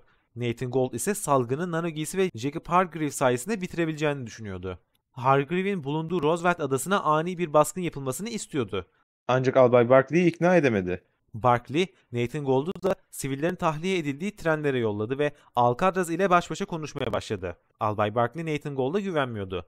Onun anlattıklarına göre Tara Strickland ve Lockhart onu yakaladığında binaların sarsıldığı sıradaki karmaşada kaçmaya fırsat bulmuştu. Albay Barkley bu açıklamaya inanmamıştı. Tara Strickland eskiden Albay Barkley'in emrinde bir askerdi. Hem de madalyalı bir askerdi. Babası Linkshen'de öldüğünde alkol ve ilaç bağımlısı oldu ve bunların sonucunda ordudan atıldı. Nathan Gold'un Tara Strickland'den kaçabilmesine olasılık bile vermiyordu. Tara'nın onu serbest bıraktığını düşünüyordu. Ama bunu yaptıysa bile neden yaptığını bilmiyordu. Albay Alcatraz'a bunları anlatırken sefler tekrardan büyük bir saldırıya başladı. Tahliye trenleri harekete geçene kadar zaman kazanılması gerekiyordu. Alcatraz da en güçlü savaş makinesi olarak sefleri yavaşlatmakla görevlendirildi. Alcatraz ve yanındakiler sefleri bir süre püskürttü ve bu sayede tahliye trenleri harekete geçti. Trenlerin harekete geçmesiyle birlikte Times Meydanı'na doğru yola çıktılar. Askerler buradaki ikinci tahliye istasyonundan tahliye edileceklerdi. Şehir yerle bir oluyordu. Tüm binalar yıkılıyordu. Gözlerinin önünde onlarca sivil hayatını kaybediyordu. Yardım çığlıklarına hiçbir şey yapamıyorlardı. Üzerlerine binalar yıkılan siviller ölmeden önceki son sözlerinde Alcatraz ve ekibine yardım etmedikleri için küfürler ediyorlardı. İkinci tahliye 15 dakika sonra başlayacaktı. Bu yüzden kimseye yardım etmek için duramazlardı. Bu tahliye önceki gibi trenlerle yer altından değil, vitollerle havadan yapılacaktı.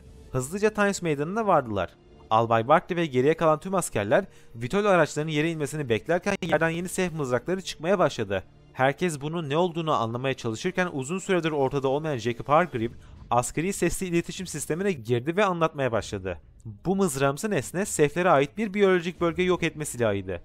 Eğer Alcatraz Hargreave'in dediklerini yapmazsa 1,5 dakika içinde çevredeki tüm insanlar ölecekti. Albay Barkley askeri hatta tanımadığı birinin girmesine büyük bir öfke duysa da olayın ciddiyetini anlayınca tepki vermedi ve Hargreave'in istediklerini yapmaya başladı. Hargreave'in asıl isteği Alcatraz'dandı. Nano giysi virüsün DNA'sına istediği değişikliği yapabiliyordu. Hargreave Daha önce sel başladığı için yarıda kalan virüs yayan sporları değiştirme deneyini devam ettirmek istiyordu. Bunun için Alcatraz'ın mızrağın içine girmesi gerekiyordu. Gerisini zaten Nano giysi halledecekti. Ve Hargreave'in dediği gibi Nano giysi gerekli işlemleri kendi kendine yaptı.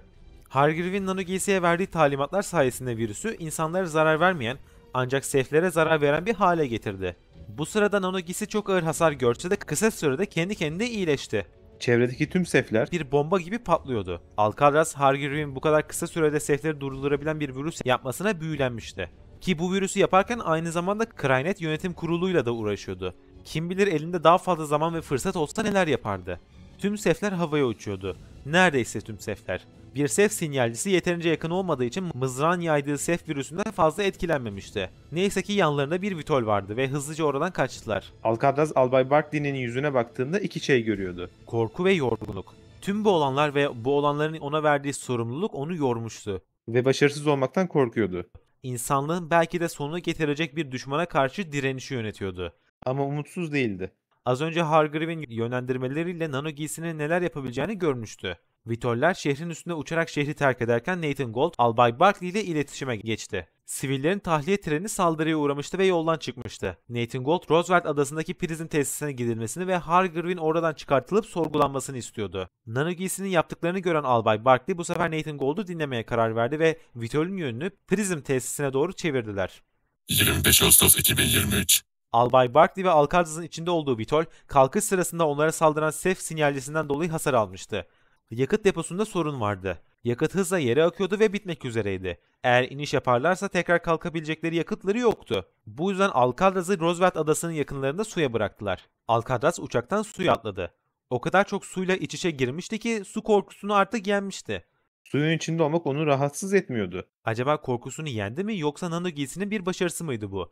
diye düşünmeye başladı. Bir an için bu ihtimal ona tüm bu yaşadıklarından daha korkutucu geldi. Nano giysi bu kadar kısa sürede yıllardır olan korkularını yok etmeye başladıysa daha uzun kullanımda kim bilir neler yapardı. İnsan korkuları olmadan neye benzerdi ki? Nano giysi Alcatraz'ı Alcatraz yapan korku ve anıları silerse geriye ne kalırdı? Tüm bu düşünceler Alcatraz'ın aklından hızlıca geçti. Düşünmeyi bırakmak zorundaydı çünkü yapması gereken bir görev vardı. Kıyıya doğru, yani Roosevelt adasına doğru yüzmeye başladı. Burası küçük bir yerde. Bir laboratuvar ve bir karargah vardı.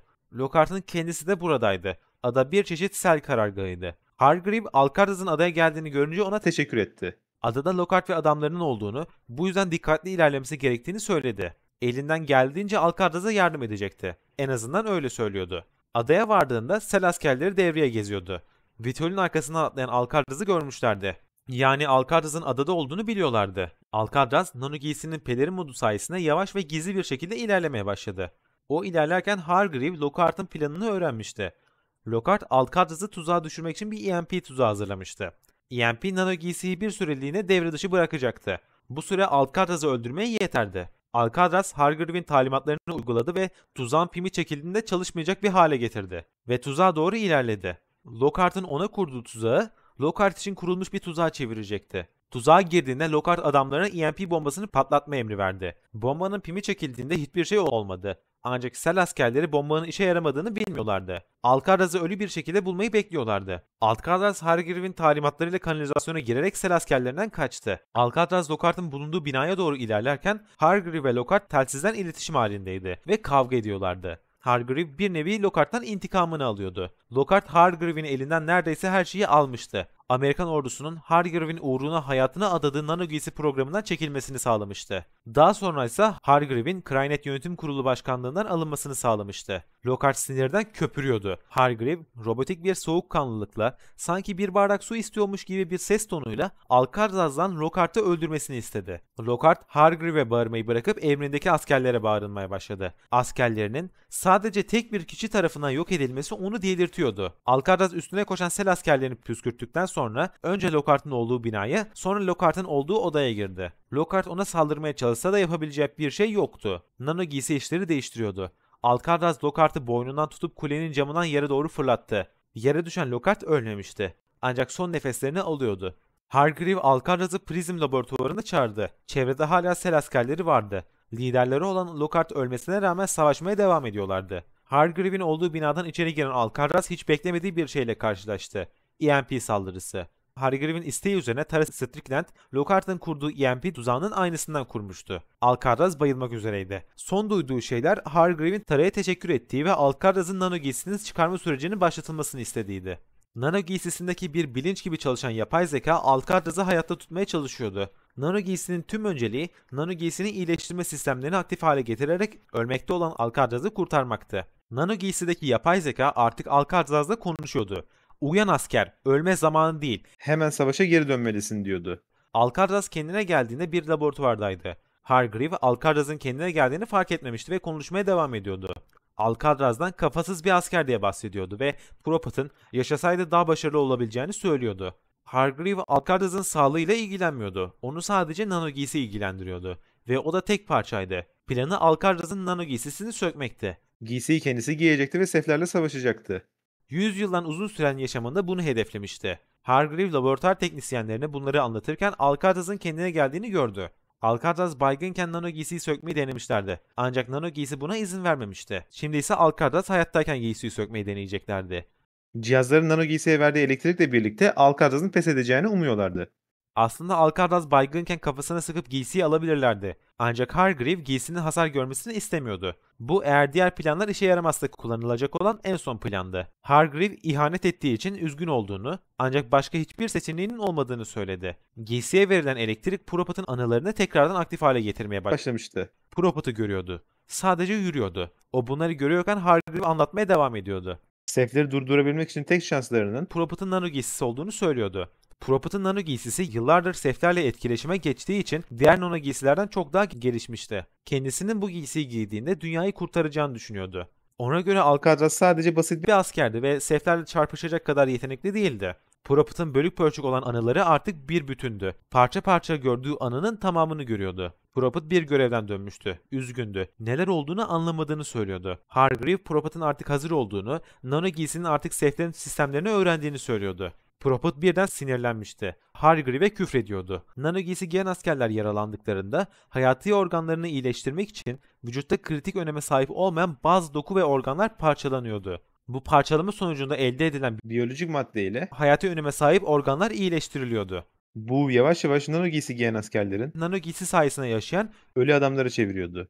Hargreave bunların olacağını biliyordu. Hatta bu duruma bir isim bile vermişti. Onlara yürüyen ölü adamlar diyordu. Ancak nano giysi giyenlerin yürüyen ölü adamlara dönüşeceğini kimseye söylememişti. Hargreave bu askerleri zafere giden yoldaki kayıplar olarak görüyordu. İnsan ötesi asker olmanın bedelinin yürüyen ölü adama dönüşmek olduğunu söylüyordu. Propat Hargreave'i yalan söylemekle suçluyordu. Hargreave yalan söylediğini düşünmüyordu. Sadece gerçekleri anlatmakta tutumlu davrandığını ve başka seçeneğinin olmadığını söylüyordu. Hargreave seflerin yakında tekrar istilaya başlayacağını söylüyordu. Sefleri durdurmak için insan ötesi savaşçılar gerekiyordu. Sıradan askerler seflere karşı işe yaramazdı. Artık gelecektelerdi. Ölüm artık sadece bir Detaydı. Artık sıradan insanlar yürüyen ölü adamlardan farksızdı. Alcatraz artık ölüyordu. Hargreave'in dediklerini zar zor duyuyordu. Hargreave'in teknisyenleri nano giysiyi kapatıp giysiyi çıkartmaya çalışıyorlardı. Ancak teknisyenler ne kadar uğraştılarsa da nano giysiyi çıkartamamışlardı. Nano giysi bir iradesi varmışçasına açılmayı reddediyordu. Ki bir iradesi vardı zaten. Giysi konuşmaya başladı. "Yeter bu kadar asker," diyordu. Bunun üzerine Hargreave son çare planını devreye soktu. Alcatraz'ı öldürmelerini emretti. Alcatraz yolun sonuna geldiğini anlamıştı. Mutlu değildi. Ama kendini pişman da hissetmiyordu. Nano giysiye en az hasar verecek şekilde Alcatraz'ın kafasına nişan alındı. Ancak tam bu anda Tara Strickland silahını çekip odadaki sel askerlerini etkisiz hale getirdi. Tara olan biteni anlatmaya başladı. Tara Strickland 3 yıl önce Amerikan Deniz Kuvvetleri'nden istifa edip CIA'ya geçmişti. CIA onu Sele ve Hargreave'in yanına sızmakla görevlendirmişti. Bu Alcatraz için bir şok olmuştu. Ölmeye kendini hazırlamıştı. Kurtulmayı beklemiyordu. Ama Tara onu kurtarmıştı. Kendini o kadar hayat dolu hissetti ki bu enerjiyle 1000 yıl yaşayabileceğini düşünüyordu. Tara Alcatraz'ı kurtarıp ilerlemeye başladı. İlerlerken 3 yıldır Hargreave'in yanında öğrendiklerini anlatıyordu. Hargreave, Seth'leri durdurabilecek güçteki tek insanın kendisi olduğuna inanıyordu. Tara onun kafayı yediğini düşünüyordu. 100 yıl önce Tunguska gezisinde Seth'lerin teknolojisinden izler bulmuştu. Araştırmalarına devam ederek Hargreave biyokimyasalı, Krynet'i ve Sel'i kurmuştu. Tara 3 yıl boyunca onunla çalışmıştı. Ancak bir kere bile yüz yüze gelememişti. Yoğun güvenlik önlemleri almıştı. Kimseyle bizzat görüşmüyordu. Görüşmelerini bir teleekranın önünde yapıyordu. Her ne kadar çıldırmış olsa da Seth'ler hakkında en çok bilgisi olan oydu ve Seth'leri durdurmak için bir planı olan tek kişi de oydu. Bu yüzden Alcatraz'ın Hargreave'in planını öğrenmesi ve uygulaması gerekiyordu. Alcatraz, Hargreave'in meşhur teleekranının olduğu odaya giderken Tara, New York'a geri dönerken kullanacakları aracı Seth'lerden ve sel askerlerinden koruyacaktı. Hargreave Alcatraz'ı karşıladı. Ona Theseus diye hitap ediyordu. Theseus'un gemisine atıfta bulunuyordu. O artık ne Alcatraz ne de Prophet'tı. Hargreave üzgündü. 100 yıldan fazla bir süredir Seth'leri durdurmakla uğraşıyordu. Her şeyi o çözmüştü. Ancak finali getirecek kişi o değildi. Hargreave ölmeden önceki son konuşmasını yapıyordu. Yıllarca durdurmaya çalıştığı düşmanını görmeden öleceğini üzülüyordu. Ancak yapacak bir şey kalmamıştı. Teleekrandan çıkıp kendisini Alcatraz'a gösterdi. Hargreave 10 yıllardır bir tüpün içinde yaşıyordu. Yaşlanıp ölmemek için böyle bir yöntem bulmuştu. Beyni bilgisayarlara bağlıydı. Eski insan olan halinden kalan tek şey beyniydi. Tüm duyguları kaybolmuştu. Duygular onun için sadece eski bir anıdan ibaretti. Alcatraz'a şaşırıp şaşırmadığını sordu ve eskiden kalma insan duyularından hatırladıklarını anlatmaya başladı. Ani kalp atışları, midenin bulanması gibi. Hargreave eski ortağı Karraş'a da böyle bir tüple ölümsüz olmayı teklif etmişti. Ama o kabul etmemişti. Şimdilerde Karraş'ın nerede olduğunu bilen yoktu. Bu konuşma devam ederken Nathan Gold, Alcatraz'a telsizden seslenip Prism'i terk etmesini söyledi. Hargreave, Alcatraz'a son bir şey vermek için onu durdurdu. Tunguska iterasyonu adını verdiği bir biyolojik madde hazırlamıştı. Bu madde nano giysinin Seth virüsü ile olan etkileşim kabiliyetini en üst seviyeye çıkartacaktı. Eğer Alcatraz Seth'lerin New York'un altındaki ana gemisine girebilirse hem virüs salgınını hem de Seth istilasını durdurabilirdi. Alcatraz Tunguska iterasyonunu nano giysiye uyguladı ve kısa süreliğine bayıldı. Kendine geldiğinde Nathan Gold ve Jacob Hargreave konuşuyordu. Gold, Seth'lerin geleceğini bilmesine rağmen neden insanlığı uyarmadığını soruyordu. Hargreave ise uyaracak kimsenin olmadığını söylüyordu. Hargreave insan medeniyetinden bir nevi tiskiniyordu. Ancak bu tiksintiye rağmen hayatını onları kurtarmaya adamıştı. Hargreave Seth'leri dünyanın ev sahibi olarak görüyordu. Uzun bir süre dünyada aktif olmamışlardı ve geldiklerinde insanlığı görmüşlerdi.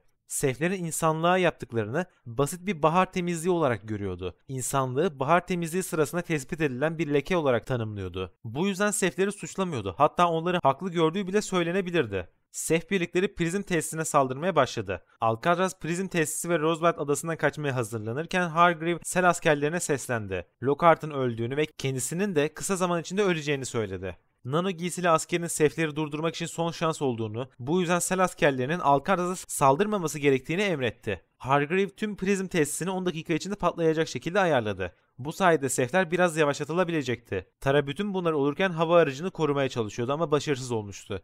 Bu yüzden Roosevelt adasını ana karaya bağlayan köprüyü kullanarak adadan kaçmıştı. Alcatraz adadaki Seth'lerden kaçarak köprüye doğru ilerlemeye başladı. Hargreave ise son sözlerini etmeye başladı. Ölümden sonra bir yaşamın olup olmadığını merak ediyordu. Yıllardır bir makinenin içinde yaşıyordu. Tüm insani fonksiyonları aslında çoktan ölmüştü. Alcatraz köprüyü kullanarak kaçmayı denedi ancak karşı kıyıya varamadan Roosevelt adası patladı. Patlayan adayla birlikte köprüde yıkıldı ve Alcatraz suya düştü. Suya düştüğünde bir anlık baygınlık geçirdi. Baygın olduğu sırada nano giysi onunla tekrar konuştu. Central Park'a gitmesi gerektiğini söyledi. Kendine geldiğinde kıyıya vurmuştu. Gold ve Tara bir an için Alcatraz'ın öldüğünü düşünse de nano giysi Alcatraz'ı hala hayatta tutmuştu. Alcatraz suların içinden çıkarak Tara ve Gold'un yanına gitti. Birkaç Amerikan askeri bölüğünden oluşan konvoyla Central Park'a doğru ilerlemeye başladılar. Prophet'ın hafızası Seth'lerin ana gemisinin Central Park'ın altında olduğunu söylüyordu. Konvoy Central Park'a doğru ilerlerken Tara Strickland, Albay Barkley'e ulaşarak hava desteği istedi. Olası Seth saldırılarına karşı hava desteği işlerini kolaylaştırırdı. Ancak Albay Barkley farklı bir haberle geldi. Pentagon, Manhattan'a nükleer saldırı yapmayı planlıyordu. Hala şehirde olan sivillerin ölümü ise zaferin bedelleri olarak görülüyordu. Albay Barkley hava desteği ayarlamaya çalışırken Seth mızrakları saldırmaya başladı. Her yerden yeni bir mızrak çıkıyordu. Mızraklardan kaçmaya çalışırken Alcatraz konvoydan ayrı düştü. Giysisi hiçbir sinyal almıyordu. Sethler sinyalleri bozuyordu. Eğer yükseğe çıkarsa sinyal bozucunun etkisinden kurtulabilirdi. Bu yüzden karşısındaki gökdelenin tepesine çıkmaya karar verdi. Gökdelenin tepesine çıktığında Albay Barkley'in saldırı jetlerini gördü. Jetler sefleri püskürttü ve Alcatraz Taraciticland'i bulmak için ilerlemeye başladı. Central Park'ı görebiliyordu. Park yerden havalanıyordu. Ana sef gemisi aktifleşmişti. Zaman daralıyordu. Seflerin sıradaki hamlesini bilen yoktu. Pentagon ise 20 dakika içinde Manhattan'a nükleer saldırı yapacaktı. Alcatraz'ın Hargreaves planını uygulaması için son 20 dakikası kalmıştı. Albay Barkley bir helikopter ile Alcatraz'ı bulunduğu binanın tepesinden alıp Central Park'a bıraktı. Alcatraz parkın merkezindeki sef mızrağına doğru ilerlerken Gold ona elinden geldiğince destek vermeye çalışıyordu. Ancak fazla yapabileceği bir şey yoktu. Ne olup bittiğini sadece tahmin edebiliyordu. Mızrağa vardığında daha önce şehirde hiç görmediği sefler görmeye başladı. Bunlar çok daha saldırgandılar ve görünmez olabiliyorlardı. Alcatraz bunları öldürmekle uğraşırken Pentagon nükleer saldırı yapmayı onayladı. Birkaç dakika sonra saldırı başlayacaktı. Alcatraz hızlıca sef mızrağının içine girdi. Nano giysi parçalanıyordu. Sef mızrağının içindeki virüsün yayıldığı boşluğa atlaması gerekiyordu. Alcatraz boşluğun önündeyken Nano giysi tekrar konuşmaya başladı. "Buraya kadar asker. Başladığım şeyi bitirmelisin," diyordu. Alcatraz aşağıya atladığında bilinci kapandı. Bir rüya görüyordu sanki. Prophet karşısındaydı. Ona ölü adam diye sesleniyordu. Bazı şeyler anlatmaya başladı. Seflerin içine girdiğini, gittikçe kontrolü kaybettiğini söylüyordu. Eğer giysiyle olan bağını kesmezse her şey bitecekti. Alcatraz ve ekibi aslında Prophet'a yardım etmek için gönderilmişti. ancak sef saldırısından dolayı neredeyse Herkes hayatını kaybetmişti. Alcatraz da kıyıda ölmek üzereydi. Prophet ölmekte olan Alcatraz'ı görünce tek şansının giysiyi ona vermek olduğunu anlamıştı. Bu bir rüya değildi. Prophet onunla konuşuyordu. Nano giysi Prophet'ın hafızasını kullanarak Prophet'ın zihnini geri getirmişti. Ve şimdi o zihin Alcatraz'la konuşuyordu.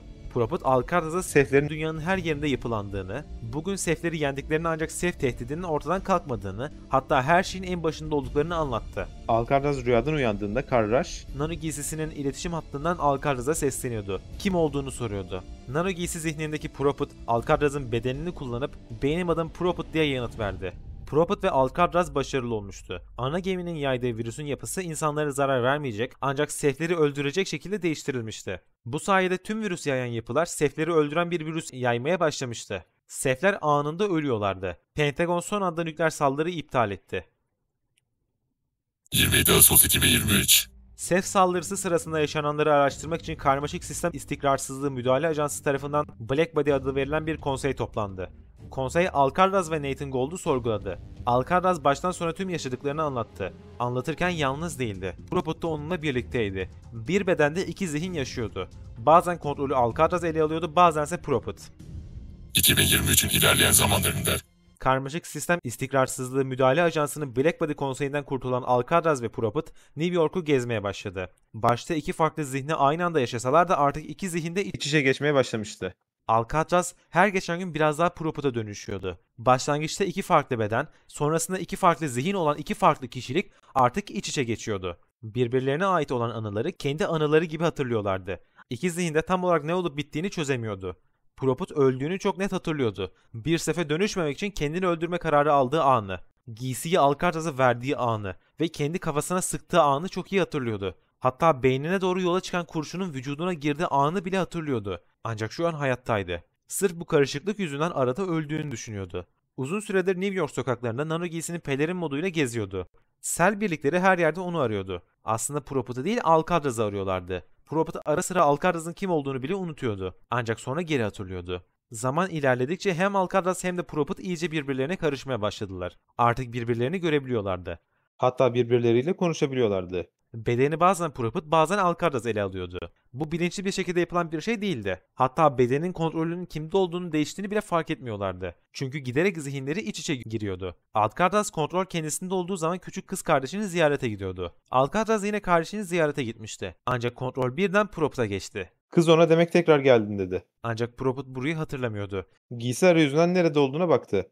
En son olduğu yerde değildi. Kıza bakınca hatırladı. Bu onun kız kardeşi Alice'ti. Annesine Alzheimer teşhisi konulduğundan beri kız kardeşi bir bakım evinde kalıyordu. Kötü bir mahallede büyümüştü. Kardeşi hala bu mahallelerden birindeydi. Düşününce böyle bir mahallede büyüyüp deniz piyadesi olmak büyük bir başarıydı.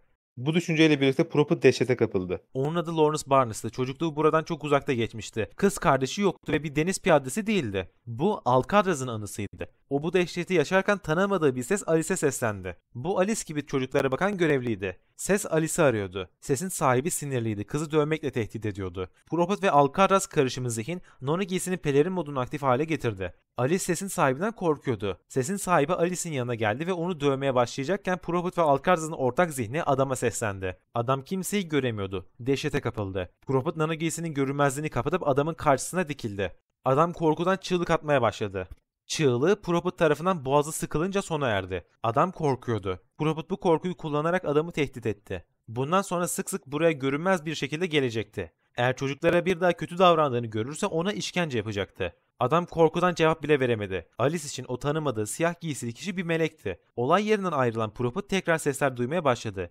İlk başta zihninde üçüncü bir kişilik açıldığını sandı. Ancak bu ses Nano giysinin telsizinden geliyordu. Seslenen Carl Rush'tı. Hargreave'in ölümünden sonra Hargreave Rush biyokimyasalın başına geçmişti. Prophet onu dinlemek istemiyordu. İletişimi kapatmayı denedi ancak Carl Rush onu durdurdu. Krynet ve Rush Prophet'a içinde olduğu durumdan onu kurtarmayı teklif ediyordu. Zihin karmaşasını çözebileceklerini iddia ediyorlardı. Prophet ise onların sadece Nano giysisini incelemek istediğini, elde ettikleri verilerle şirketi büyütüp daha fazla para kazanmak istediğini düşünüyordu. Rush Prophet'ı biraz daha ikna etmeye çalışsa da başarısız oldu. Prophet tekrardan Alcatraz'da yalnız kaldı. Alcatraz bu durumdan sıkılmıştı. Hayatının yavaş yavaş yok oluşunu izlemek istemiyordu. Bedenini geri istiyordu. Ancak Nano giysi onu gittikçe Prophet'a dönüştürüyordu. Her geçen gün biraz daha az Alcatraz oluyordu. Artık bir şey yapması gerekiyordu. Prophet'la konuşmaya başladı. Kendisinin bir gün tamamen ortadan kaybolacağını düşünüp düşünmediğini sordu. Prophet ise sanırım hayata tutunmaya çalıştığın için buradasın demekle yetindi. Cevabını bitirdiğinde Alcatraz'ı göremiyordu. En son olduğunu hatırladığı yerde değildi. Hastane odasına benzer bir yerdeydi. Yatakta 40-50 yaşlarında bir kadın baygın halde yatıyordu. Ölüm döşeğinde gibi görünüyordu. Bu Alcatraz'ın Alzheimer hastası annesiydi. Kadın kendine geldiğinde Prophet Nano giysiyi görünmezlik modunu aldı. Ancak geç kalmıştı. Kadın onu görmüştü. Ne yapacağını düşünürken söylemeyi planlamadığı bir sözcük ağzından döküldü. Anne dedi. Prophet şok içindeydi. Alcatraz ortalarda yoktu ama zihni görünüşe göre hala çalışıyordu. Prophet biraz bekledikten sonra pelerin modundan çıktı. Kadın sen benim oğlum değilsin demekle yetindi. Oğlunun nerede olduğunu sordu. Prophet Alcatraz'ın New York'ta çıkan bir çatışmada hayatını kaybettiğini söyledi. Muhtemelen bu sürede Alcatraz kontrolü ele geçirmişti. Kendine tekrar geldiğinde kadın yatakta çırpınıyordu. Oğluma ne yaptın şeytan diye bağırıyordu. Sesleri duyan hemşireler kadını sakinleştirmek için odaya koştular. Hemşirelerin geldiğini gören Prophet gizlenerek hastaneden kaçtı. Aynı aileden bir kişi tarafından melek, başka bir kişi tarafındansa şeytan olarak görülmüştü. Aynı aileden bir başkasınınsa bedenini ele geçirmişti. Yine içi geçti. Kendine geldiğinde içinde fazla eşya olmayan bir odada Alcatraz'la birlikte oturuyorlardı. Alcatraz söze girdi. Bedenini geri istiyordu. Prophet ise ona öldüğünü söyledi. Alcatraz ikisinin de öldüğünü söyleyerek yanıtladı. İkisi bir süre tartıştı. İkisi de bedene neden sahip olmaları gerektiğine dair argümanlar sundu. Bir süre sadece kişisel istekler üzerinden tartıştılar. Ancak tartışma ilerledikçe Prophet sefleri argüman olarak kullanmaya başladı. Prophet'a göre seflerin işi henüz bitmemişti. Ancak Alcatraz her şeyin bittiğini düşünüyordu. Prophet Alcatraz'ı manipüle etmeye başladı. Eğer bedeni gerçekten geri isteseydi çoktan ele geçireceğini söyledi. Ona iyi bir asker olduğunu ancak artık görevinin bittiğini fakat seflerle büyük bir savaşın yaklaştığını söyledi. Bu büyük savaşta savaşmak isteyip istemediğini sordu. Aslında Prophet da bu savaşta savaşmak istemiyordu. Ama onu ikna etmesi gerekiyordu. Alcatraz'a zaten onun pes ettiğini söyledi. Alcatraz içten içe bunun doğru olduğunu biliyordu. Zihinlerde bir odada olsalar da aslında babasının mezarındaydı. Ona son kez bir veda etmek istemişti. Alcatraz pes etmiş bir şekilde kardeşi Alice'e ne olacağını sordu. Prophet ona elinden geldiğince bakacağını söyledi. Ancak yalan söylüyordu. Alice'e hiçbir zaman bakmayacaktı. Alcatraz teslim oldu ve hayatının son cümlesini kurdu. Bu Prophet'ın hayatına son vermeden önceki kurduğu cümlenin aynısıydı. Prophet'ın zihninde "Bana Alcatraz derlerdi, beni unutma" sözü yankılandı. Cümle bittiğinde Prophet kendisini eskisi gibi hissediyordu. Alcatraz'ın babasının mezarına son bir kez bakıp oradan ayrıldı. Sel Yönetim Kurulu, New York'ta sel askerlerinin neden olduğu sorunlar için Dominic Lockhart'ı günah keçisi ilan etti. Sel, Prophet'ın Alpha Sef'i aradığını öğrendi. Sefler yeniden programlanmış Manhattan virüsüne uyum sağlamaya başladı. Başlangıçta virüs tüm sefler üzerinde etkiliyken bu etki zamanla azalmaya başladı. Hastalığa dirençli sefler yer altında yeni bir istilaya hazırlanmaya başladı. 2024 Albay Barkley general rütbesine terfi edildi. Jacob Hargreave'in ölümünden sonra Hargreaves biyokimyasalın başına geçen Karraş, yönetim kurulunun ona karşı çıkmasıyla görevden alındı. Karraş bu duruma tepki olarak Cell'in nano giysisi hakkında sahip olduğu tüm verileri sildi ve Cell'e karşı bir direniş grubu örgütlemeye başladı. Hargreaves şirketi adını Cell olarak değiştirdi ve enerji üreten bir şirket olarak tekrar kuruldu. İnsanlar enerji faturalarını ödemek için Cell ordusunda görevli olarak çalışmaya başladı. Cell bu sayede pek çok tecrübesiz asker edindi. Bu askerler her ne kadar tecrübesiz olsalar da sayıları çok fazlaydı. Bu sayede istenilen görevleri yapabiliyorlardı. Ayrıca Cell, askerlerin cesaretini arttıracak kimyasalları Cell bünyesindeki askerlere vererek onların korkularını yenmeye başladı. Cell, Seth'lerin 2023 yılındaki New York istilasını durduran Propat'ın yaptıklarını Dominic Lockhart'a atfetmeye başladı. Dominic Lockhart için kendisini insanlık uğruna feda eden kahraman imajı çizmeye başladılar. Propat'ı ise Lockhart'ı öldüren bir terörist olarak halka tanıtarak Propat'ın olası bir isyanında Halk desteği bulmasının önüne geçtiler. New York'un yeniden eski haline çevrilmesi için Cell görevlendirildi. Cell, Amerikan ordusunun kara, hava ve deniz Kuvvetlerini satın aldı. bu duruma karşı çıkan bazı askerler vardı. Bunların başında General Barkley geliyordu. Bundan rahatsız olan Cell yönetimi, General Barkley'i vatana ihanet gerekçesiyle tutuklamaya karar verdi. Barkley'nin evine ani bir baskın yapan Cell askerleri onu tutuklamayı deneseler de başarısız oldular. Karşısındaki amatör askerlere hep yanında taşıdığı tabancasıyla saldırdı. Birkaç Cell askerini öldürdükten sonra yapacak başka bir şey olmadığını fark etti. Barkley asker olmayı istememişti. Gençken hangi mesleği yapmak istediğini bilmiyordu. Ailesinde üniversite okuyan ilk kişiydi. İşletme okuyordu. Ancak babasını ve abisini 11 Eylül saldırılarında kaybedince orduya katılmaya karar vermişti. Ordu hayatından memnundu ama artık ordusu yoktu. Tabancasını kendi kafasına dayadı ve hayatına son verdi. Sefler tüm dünyada büyük bir istila hareketine başladı. Yeni Zelanda, Çin, Japonya, Rusya, Amerika gibi ülkeler başta olmak üzere tüm dünya ülkeleri Sef istilasını durdurmak için Cell ile anlaştı. Cell, Sef tehditinin yoğun olduğu şehirleri korumak için nano kubbe programını başlattı. Bu kubbeler Sef hareketi tespit ettiği anda lazer sistemleriyle onları etkisiz hale getiriyordu. Propat eski nano giysili askerlerden oluşan bir ekip kurdu ve Alpha Sef'i aramaya başladı. Ekibin içinde Raptor ekibinden Psycho da vardı. 2025. Propat'ın nano giysili askerlerden oluşan ekibinde sadece Psycho kaldı. Ekipteki askerlerden Cupcake hayatını kaybetti. Geri kalanlar ise ekibi terk etti. Ekip Yeni Zelanda, Çin ve Rusya'da Alpha Sef'i aradı ancak herhangi bir şey bulamadı. Ekipten geriye kalan son iki kişi olan Psycho ve Propat, Jacob Hargreaves ve Karraş'ın her şeyi bulduğu yer olan Tunguska'ya doğru yola çıktı. Psycho da ekipten ayrılanlar gibi düşünmeye başlamıştı. 1,5 yıldır Alpha Sef'i arıyorlardı. Ancak en ufak bir şey bile bulamamışlardı. Artık Sef'lerin bir tehdit olmadığını, ancak Cell'in müthiş bir hızla büyümesinin tehlikeli olduğunu düşünüyordu. Propat'ın Cell ile ilgilendiği yoktu. Saplantılı bir şekilde Alpha Sef'i arıyordu. Ona dair herhangi bir somut delili de yoktu. Sadece Lingshan'daki buz küresinin içinde birkaç saniyeliğine onu hissetmişti. Psycho artık Propat'ın delirdiğini düşünmeye başlamıştı. Cell ile savaşmak istiyordu. Gerekirse Cell yönetim kurulunun toplantısını basıp herkesi öldürecekti. Yeter ki Cell tehdidi ortadan kalksındı. Tunguska'ya vardıklarında küçük bir pansiyonda kalmaya başladılar. Ancak bu uzun sürmedi. Cell bir şekilde onları bulmuştu. Pansiyondaki sivilleri öldüre Propat ve Psycho'nun olduğu odaya doğru ilerlemeye başladılar. Psycho nano giysisinin pelerini aktif hale getirdi. Propat ise kendini hedef gösterip camdan dışarı atladı. Tüm Cell personeli Propat'ı takip etmeye başladı. Propat kaçarken Psycho ise gizlice Propat'ı koplayan Cell askerlerini etkisiz hale getirdi. Ancak Cell hazırlıklı gelmişti. İki kişiye karşı resmen bir ordu getirmişti. Ve sadece bu da değil. Envai çeşit silah da yanlarında getirmişlerdi. Buna nükleer bomba gibi çalışan dev bir EMP de dahildi. Propat ve Psycho bir süre Cell ile savaşsa da Cell askerleri sonuna getirdikleri özel EMP'yi kullandı. Bu EMP yaklaşık 50 kilometrelik bir yarıçaptaki tüm elektronik sistemleri yakacak güçteydi. Çevrede Cell araçlarını saymazsak aşırı yükten dolayı bozulmayan elektronik araç kalmadı. Nano giysiler de bozulmuştu. Propat'ın giysisi tamamen çökmüştü. Psycho'nun giysisi ise az da olsa çalışıyordu. Ancak fazla dayanamayıp o da yenik düştü. Böylece Propat ve Psycho Cell tarafından yakalandı. Propat bir güç vakumunun içine hapsedildi. Psycho ise diğer nano giysili askerler gibi Cell deneylerinde kobay olarak kullanılmaya başlandı. Cell, Alpha Sef'i New York'ta yakaladı ve onu bir enerji kaynağı olarak kullanmaya başladı. Bu, Sef kovan zihninin çökmesine neden oldu. Dünyadaki bütün Sef'ler Alpha Sef tarafından yönetiliyordu. Alpha Sef bir güç merkezi gibi çalışıyordu. Emirlerini ve düşüncelerini enerji yoluyla aktarıyordu. Alpha Sef devre dışı kalınca Sef tehdidi ortadan kalktı. Alpha Sef her ne kadar gücünü kaybetse de hala bir gücü vardı. Bunu Sef teknolojisiyle etkileşime geçen insanları manipüle etmek için kullanmaya başladı. Bu insanları kullanarak Cell'i durdurmayı deneyecekti. Cell ise Alpha Sef'in ürettiği enerjiyi kullanarak enerji üretmeye başladı. Üretilen enerji sivillere satılıyordu. Faturasını ödemeyenler ise Cell askeri olarak çalışmak zorunda kalıyordu. Cell nano giysiye sahip tüm askerleri toplamaya ve üzerine deneyler yapmaya başladı. Karl Rush, Cell'den kovulma sürecinde nano giysiye ait pek çok bilgiyi Cell veri tabanından silmişti. Cell'in artık ne nano giysiyi baştan yapacak ne de nano giysinin nasıl çalıştığını anlayacak bilgisi vardı. Yakalanan nano giysili askerlere çeşitli işkencelere benzer testler yapıldı. Pek çoğu bu deneyler sırasında hayatını kaybetti. Cell, Kuzey Kore'nin ürettikleri de dahil olmak üzere tüm üretilmiş nano giysilerin izini sürmeye başladı. Tüm nano giysi sahibi askerler incelendi. Ancak Nomed'e ait tüm veriler silinmişti. Bu yüzden bir ekip Nomed'in nano giysisini bulmakla görevlendirildi. 2028. Cell, SEF tehdidinin tamamen ortadan kalktığını açıkladı. 2034. Cell'e karşı örgütlenen gruplar Cell tarafından hedef alınmaya başlandı. Cell'e karşı çıkan gruplara karşı yörünge silahları bile kullanıldı. 2045. Psycho olarak bilinen Michael Sykes ve Dane olarak bilinen Daniel Ostegard, New York Bölge Komutanı Claire Fontanelle önderliğindeki direniş kuvvetleri tarafından kurtarıldı. İkisinin de derisi Cell bilim adamları tarafından yüzülmüştü. Artık nano giysileri yoktu. 2047.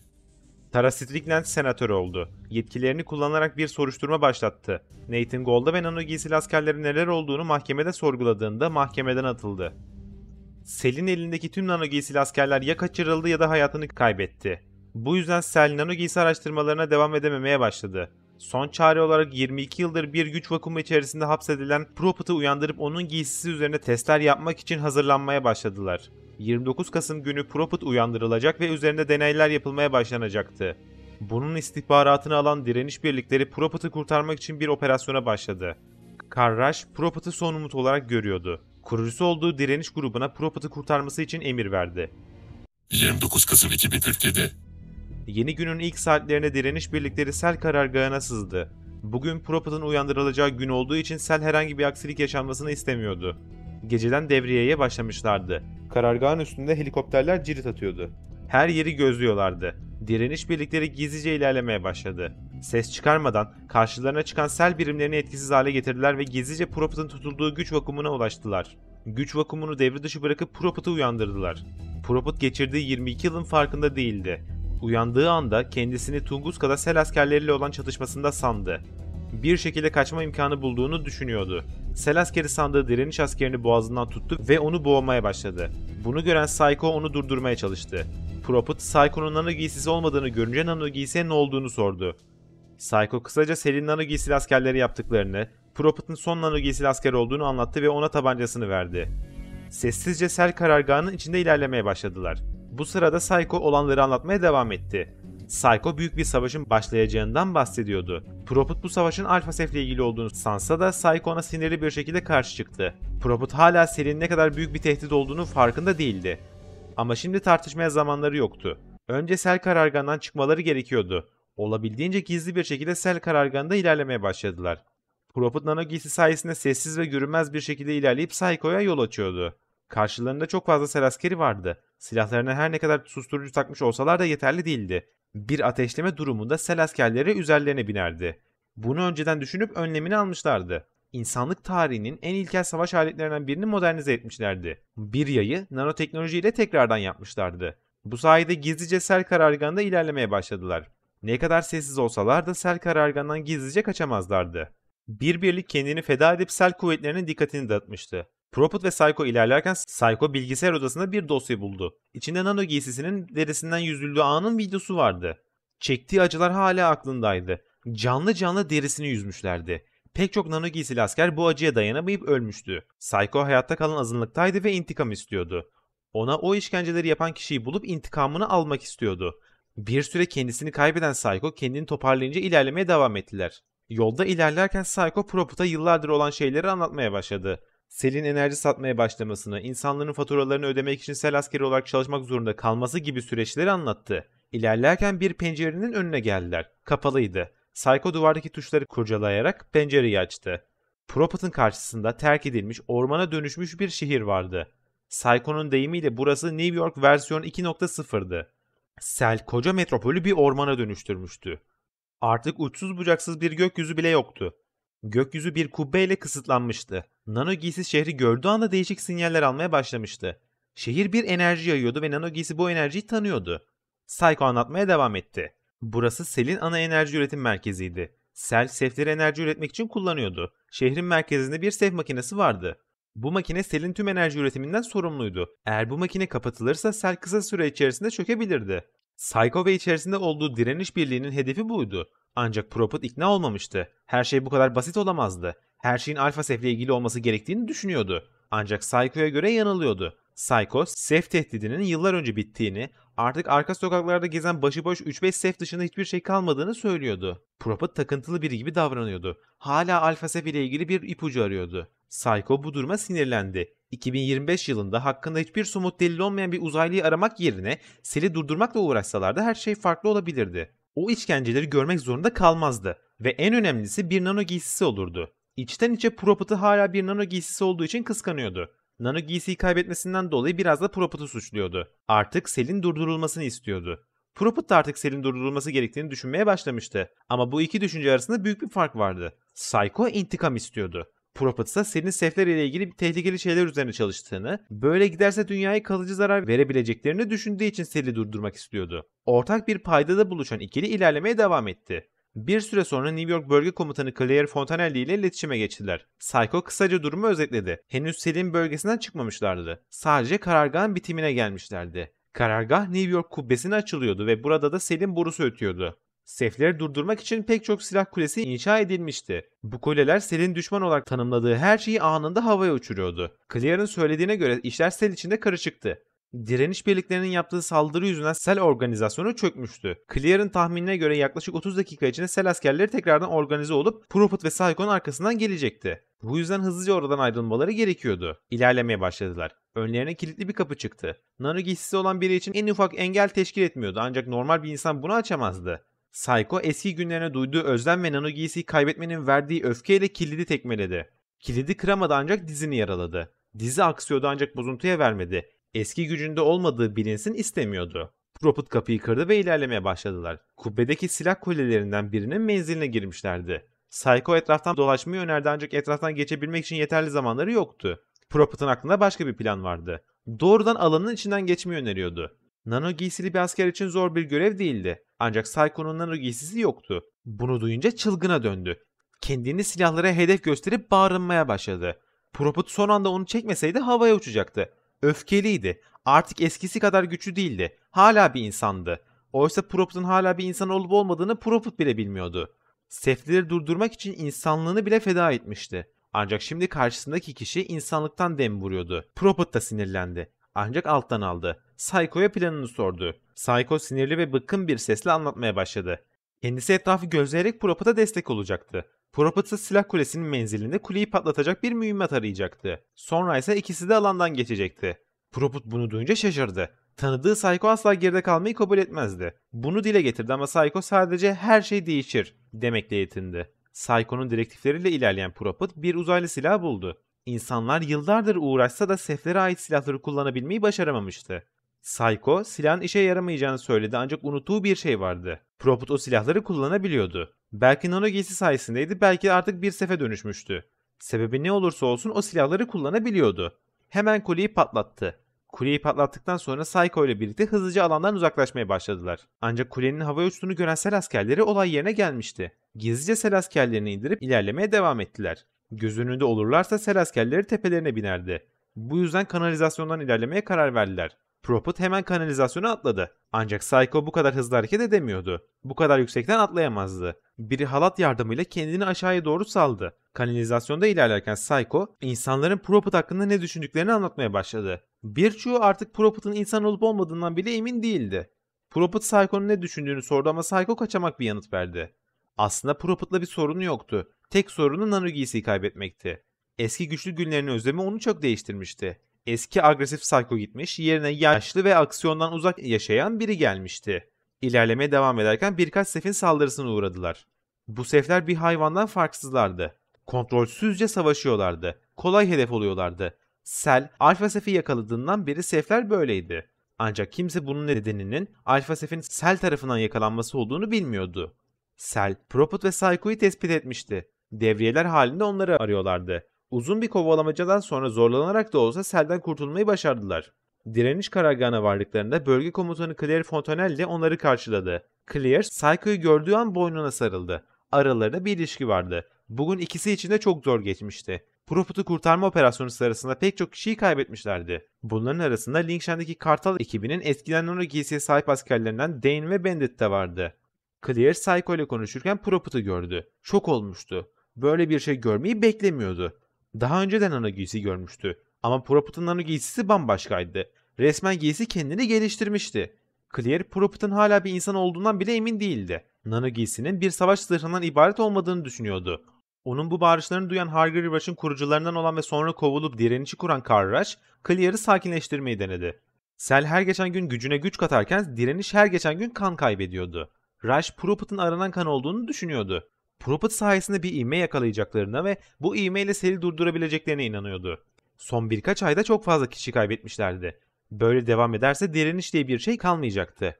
Tüm güçleriyle son bir saldırı yapmayı planlıyorlardı. Proput Rush'ı görünce geçmişi hatırladı. Karl Rush, Nano giysi yapanlardan biriydi. Zamanında Alcatraz ile kişilik bölünmesi yaşarken Rush ona yardım etmeyi teklif etmişti.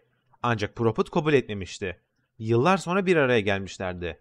Proput Rush'ı incelemeye başladı. Nano giysi bir insana baktığı zaman onunla ilgili analizler çıkarırdı. Ancak giysi Karl Rush'ı inceleyemiyordu. Değişik bir enerji alıyordu. Ancak herhangi bir sonuç bulamıyordu.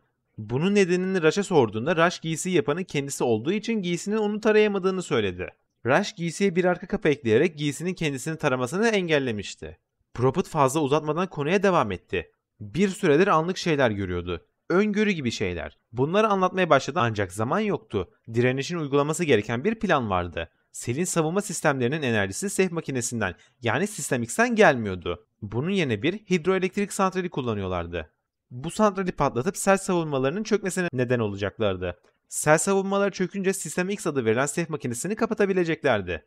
Proput, Sistem X'in sınırsız enerji üretme yeteneği varsa Sel'in neden bir hidroelektrik santrali olduğunu sordu. Psycho bunun her ihtimali karşı yapılmış bir yedek olduğunu düşünüyordu. Proput'un düşüncesi daha farklıydı.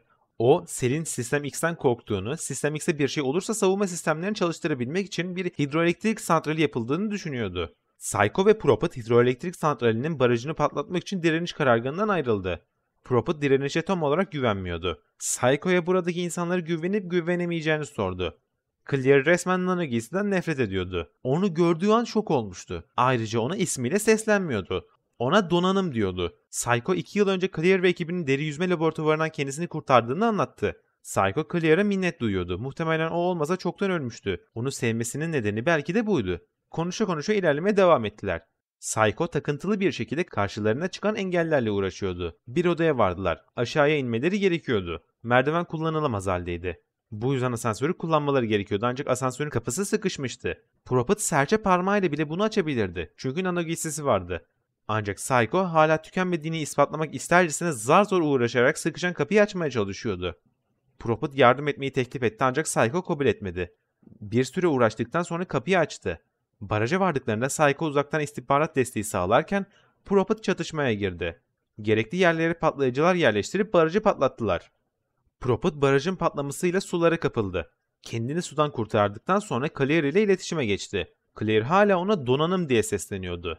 Proput bir adının olduğunu hatırlattı. Ama Claire bu konuda kararlıydı. Sadece insanların bir isme sahip olduğunu, onun bir makine olduğunu ve sadece bir kod adına ve seri numarasına sahip olduğunu söyledi. Proput eğer o olmazsa hiçbir şanslarının olmadığını söyledi. Claire Proput'un suyuna gitmek zorundaydı. Anlatmaya başladı. Sel'in yüksek irtifa hava savunma sistemleri tamamen çökmüştü. Ancak diğer hava savunma sistemlerinin bazıları hala çalışıyordu. Çöken savunma sistemlerinden açılan boşluklardan gizlice Sistem X karargahına ulaştı. Sistem X adı verilen Sef makinesi yerin altında tutuluyordu. Ancak kontrol merkezi bir kuledeydi. Eğer Proput o kuleye sızabilirse Sistem X'i kapatabilirdi. Tüm bunlar olurken Psycho bir asansörde kilitli kalmıştı. Yardım istedi ancak kimse ona yardım edebilecek durumda değildi. Herkes Proput'un Sel'i çökertmesine yardımcı olmaya çalışıyordu. Öncelik kesinlikle o değildi. Proput ilerlemesine ilerliyordu ancak Sistem X'e yaklaştıkça daha fazla öngörü görmeye başlıyordu. Claire, Sistem X'in çok fazla enerji yaydığını ve bu enerjinin insan beynindeki zaman algısını bozduğunu söylüyordu. Sistem X'e yaklaşan insanlarda halüsinasyonlar, akıl sağlığı kayıpları gözleniyordu. Ama Proput emindi. Ne akıl hastasıydı ne de gördükleri halüsinasyondu. Bunlar öngörülerdi. Bir şey onları zihnine yerleştiriyordu. Clear fazla üstüne gitmedi. Proput'a ilerleme devam etmesi gerektiğini söyledi. Proput nano giysisinin pelerin modu yardımıyla kontrol kulesine sızdı. Orada nöbet tutan sel askerlerini etkisiz hale getirip kontrol paneline geçti. Sistem X'i kapatma protokolünü başlattığında Karraş telsizden teşekkür etmeye başladı. Bugünün özgürlüklerinin ilk günü olduğunu söylüyordu. Proput Sistem X'i kapadı. Sel'in yapay zeka sistemi Nex, yedek sistemleri aktif hale getirmeye çalıştı. Bu sırada beklenmeyen bir şey oldu. Sistem X'in içindeki Sef makinesi devre dışı kalmamıştı. Makine sanılan şey aslında Alpha Sef'in ta kendisiydi. Yıllardır Sel, Alpha Sef'i enerji kaynağı olarak kullanıyordu. Proput enerji sistemini kapattığında Alpha Sef'in kaçmasını engelleyen koruma sistemi kapandı. Proput Alpha Sef'le karşılaşmayı bekliyordu. Ancak beklediği karşılaşma böyle değildi. Sel'in Alpha Sef'i enerji kaynağı olarak kullanacak kadar aptal olmasına o bile şaşırmıştı. Ancak düşünecek fazla zamanı yoktu. Tesis kendini imha ediyordu. Hemen oradan kaçtı. Tesisin yıkıldığını gören Psycho, zafer sevinciyle Proput'la telsiz bağlantısı kurdu. Ancak sevinci uzun sürmedi. Dünyanın içinden çıkan bir ışık uzaya kadar uzanıyordu. Alpha Sef, M33 galaksisine bir sinyal yollamaya başlamıştı. Proput'un bir planı vardı. Alpha Sef uzun zamandır Proput'un zihnine giriyordu. Eğer nano giysiye gerekli güncellemeler yapılırsa Proput da Alpha Sef'in zihnine girebilirdi. Bunun için bir nano giysi kızağına ihtiyaçları vardı. Psycho işlerine yarayacak bir nano giysi laboratuvarı bildiğini söyledi. Bu laboratuvarı iyi biliyordu. Derisini bu laboratuvarda yüzmüşlerdi. Laboratuvarın bulunduğu sel tesisine buluşmak üzere ilerlemeye başladılar. Sistem X devre dışı kaldığından beri iletişim sistemlerinde sorunlar vardı. Oluşan enerji patlaması iletişim sistemlerine zarar vermişti. Uzun bir süre direniş karargahı ile bağlantı kurulamadı. Sistemler biraz kendine geldiğinde Clear onlarla iletişime geçti. Onların da durumu kötüydü. İletişim hatları çökmüştü. Karraş kayıptı. Alpha Sef uyanmıştı ve sel askerlerini avlıyordu. Ayrıca yıllardır başıboş gezen Sefler Alpha Sef'in uyanmasıyla kendilerine gelmişlerdi. Tekrardan zeka sahibi şekilde hareket ediyorlardı. Tüm dünyada Sefler tekrar uyanıyordu. Seflerin 3. aşaması olarak adlandırılan süreç başlıyordu. Proput laboratuvara doğru ilerlemeye devam etti. Yolda bir Sef zihin taşıyıcısı buldu. Proput'un teorisine göre Alpha Sef, Seflere fikirlerini iletirken bu zihin taşıyıcılarını kullanıyordu. Bu zihin taşıyıcılar bir köprü görevi görüyordu. Zihin taşıyıcıya yaklaştığı anda öngörüler görmeye, farklı sesler duymaya başladı. Kontrolü kaybetmemek için oradan uzaklaştı. Laboratuvara doğru ilerlerken yanmakta olan ser askerlerini gördü. Bir çeşit Sef onları cayır cayır yakmıştı. Daha önce görülmemiş onlarca Sef türü ortaya çıkıyordu. Her yerde çeşit çeşit Sef vardı. Clear hala Rush'ı bulamamıştı. Clear aslen bir asker değildi. Bir bilim insanıydı. Direniş komutanı olması nitelikli insan sayısının azlığından kaynaklanıyordu. Zihni bir savaşı yönetmek için uygun değildi. Kontrolü kaybediyordu. Ama bunun üzerine fazla duracak zaman yoktu. Proput sel tesisine vardığında Psycho onu bekliyordu. Psycho fazla çatışmaya girmeden kaçarak ve gizlenerek laboratuvara varmıştı. Proput artık savaşmayı bırakıp bırakmadığını sordu. Eski Psycho karşısına çıkan engele bakmazdı. Ne olursa olsun savaşırdı. Ama o günler eskide kalmıştı. Artık güçsüzdü. Her gün Proput'un yerinde olmayı diliyordu. Tekrar eskisi gibi güçlü olmayı hayal ediyordu. Eğer fırsatını bulursa bir sefe dönüşme ihtimali olmasına rağmen nano giysiyi tekrar kullanırdı. Tesisin içine ilerlediler ve Psycho'nun derisinin yüzüldüğü laboratuvara vardılar. Psycho'nun anıları canlanıyordu. Yerde bir sürü ceset vardı. Bazıları bilim insanlarına, bazıları ise Sel'in derisini yüzüp parçaladığı nano giysili askerlere aitti.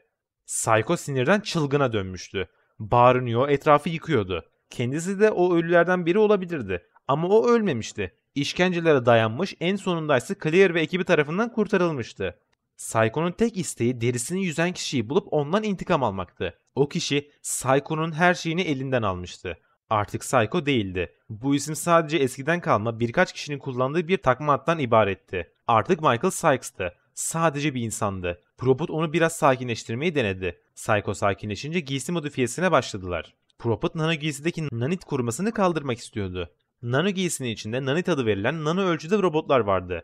Clear bu robotların Sefler tarafından yeniden programlandığını düşünüyordu. Nano giyside nanitlerin insana verebileceği zararları önleyen bir koruma sistemi vardı. Eğer bu koruma kaldırılırsa Sef etkisindeki nanitler Proput'a istediğini yapabilirdi. İsterse Proput'u bir Sef'e bile dönüştürebilirdi. Ancak bu aynı zamanda Proput'un da Sefler hakkında daha fazla bilgi edinebilmesi anlamına geliyordu. Büyük bir riskti ve Proput bu riski almaya hazırdı. Hayatını Sefleri durdurmak için bir kez harcamıştı. Bunu bir kez daha yapabilirdi. İşlem başladığında Proput da bir öngörü görmeye başladı. Bir ses duyuyordu. Karraş'ın sesiydi bu. Seflerden bahsediyordu. Karşı konulamaz güçteki bir düşmanı durdurmak için onlara dönüşülmesi gerektiğini söylüyordu. Giysinin nanitlere karşı korumasından bahsetmeye başladı. Eğer kaldırılırsa Seth kovan zihnine karşı korumasız kalacağını söylüyordu. İşlem bitti ve Prophet'ın halüsinasyon ve öngörü karışımı yaşadığı deneyim sona erdi. Uyandığında Psycho kontrol panelini kurcalıyordu. Bir şey bulmuştu. Bir dosya, bir video dosyası.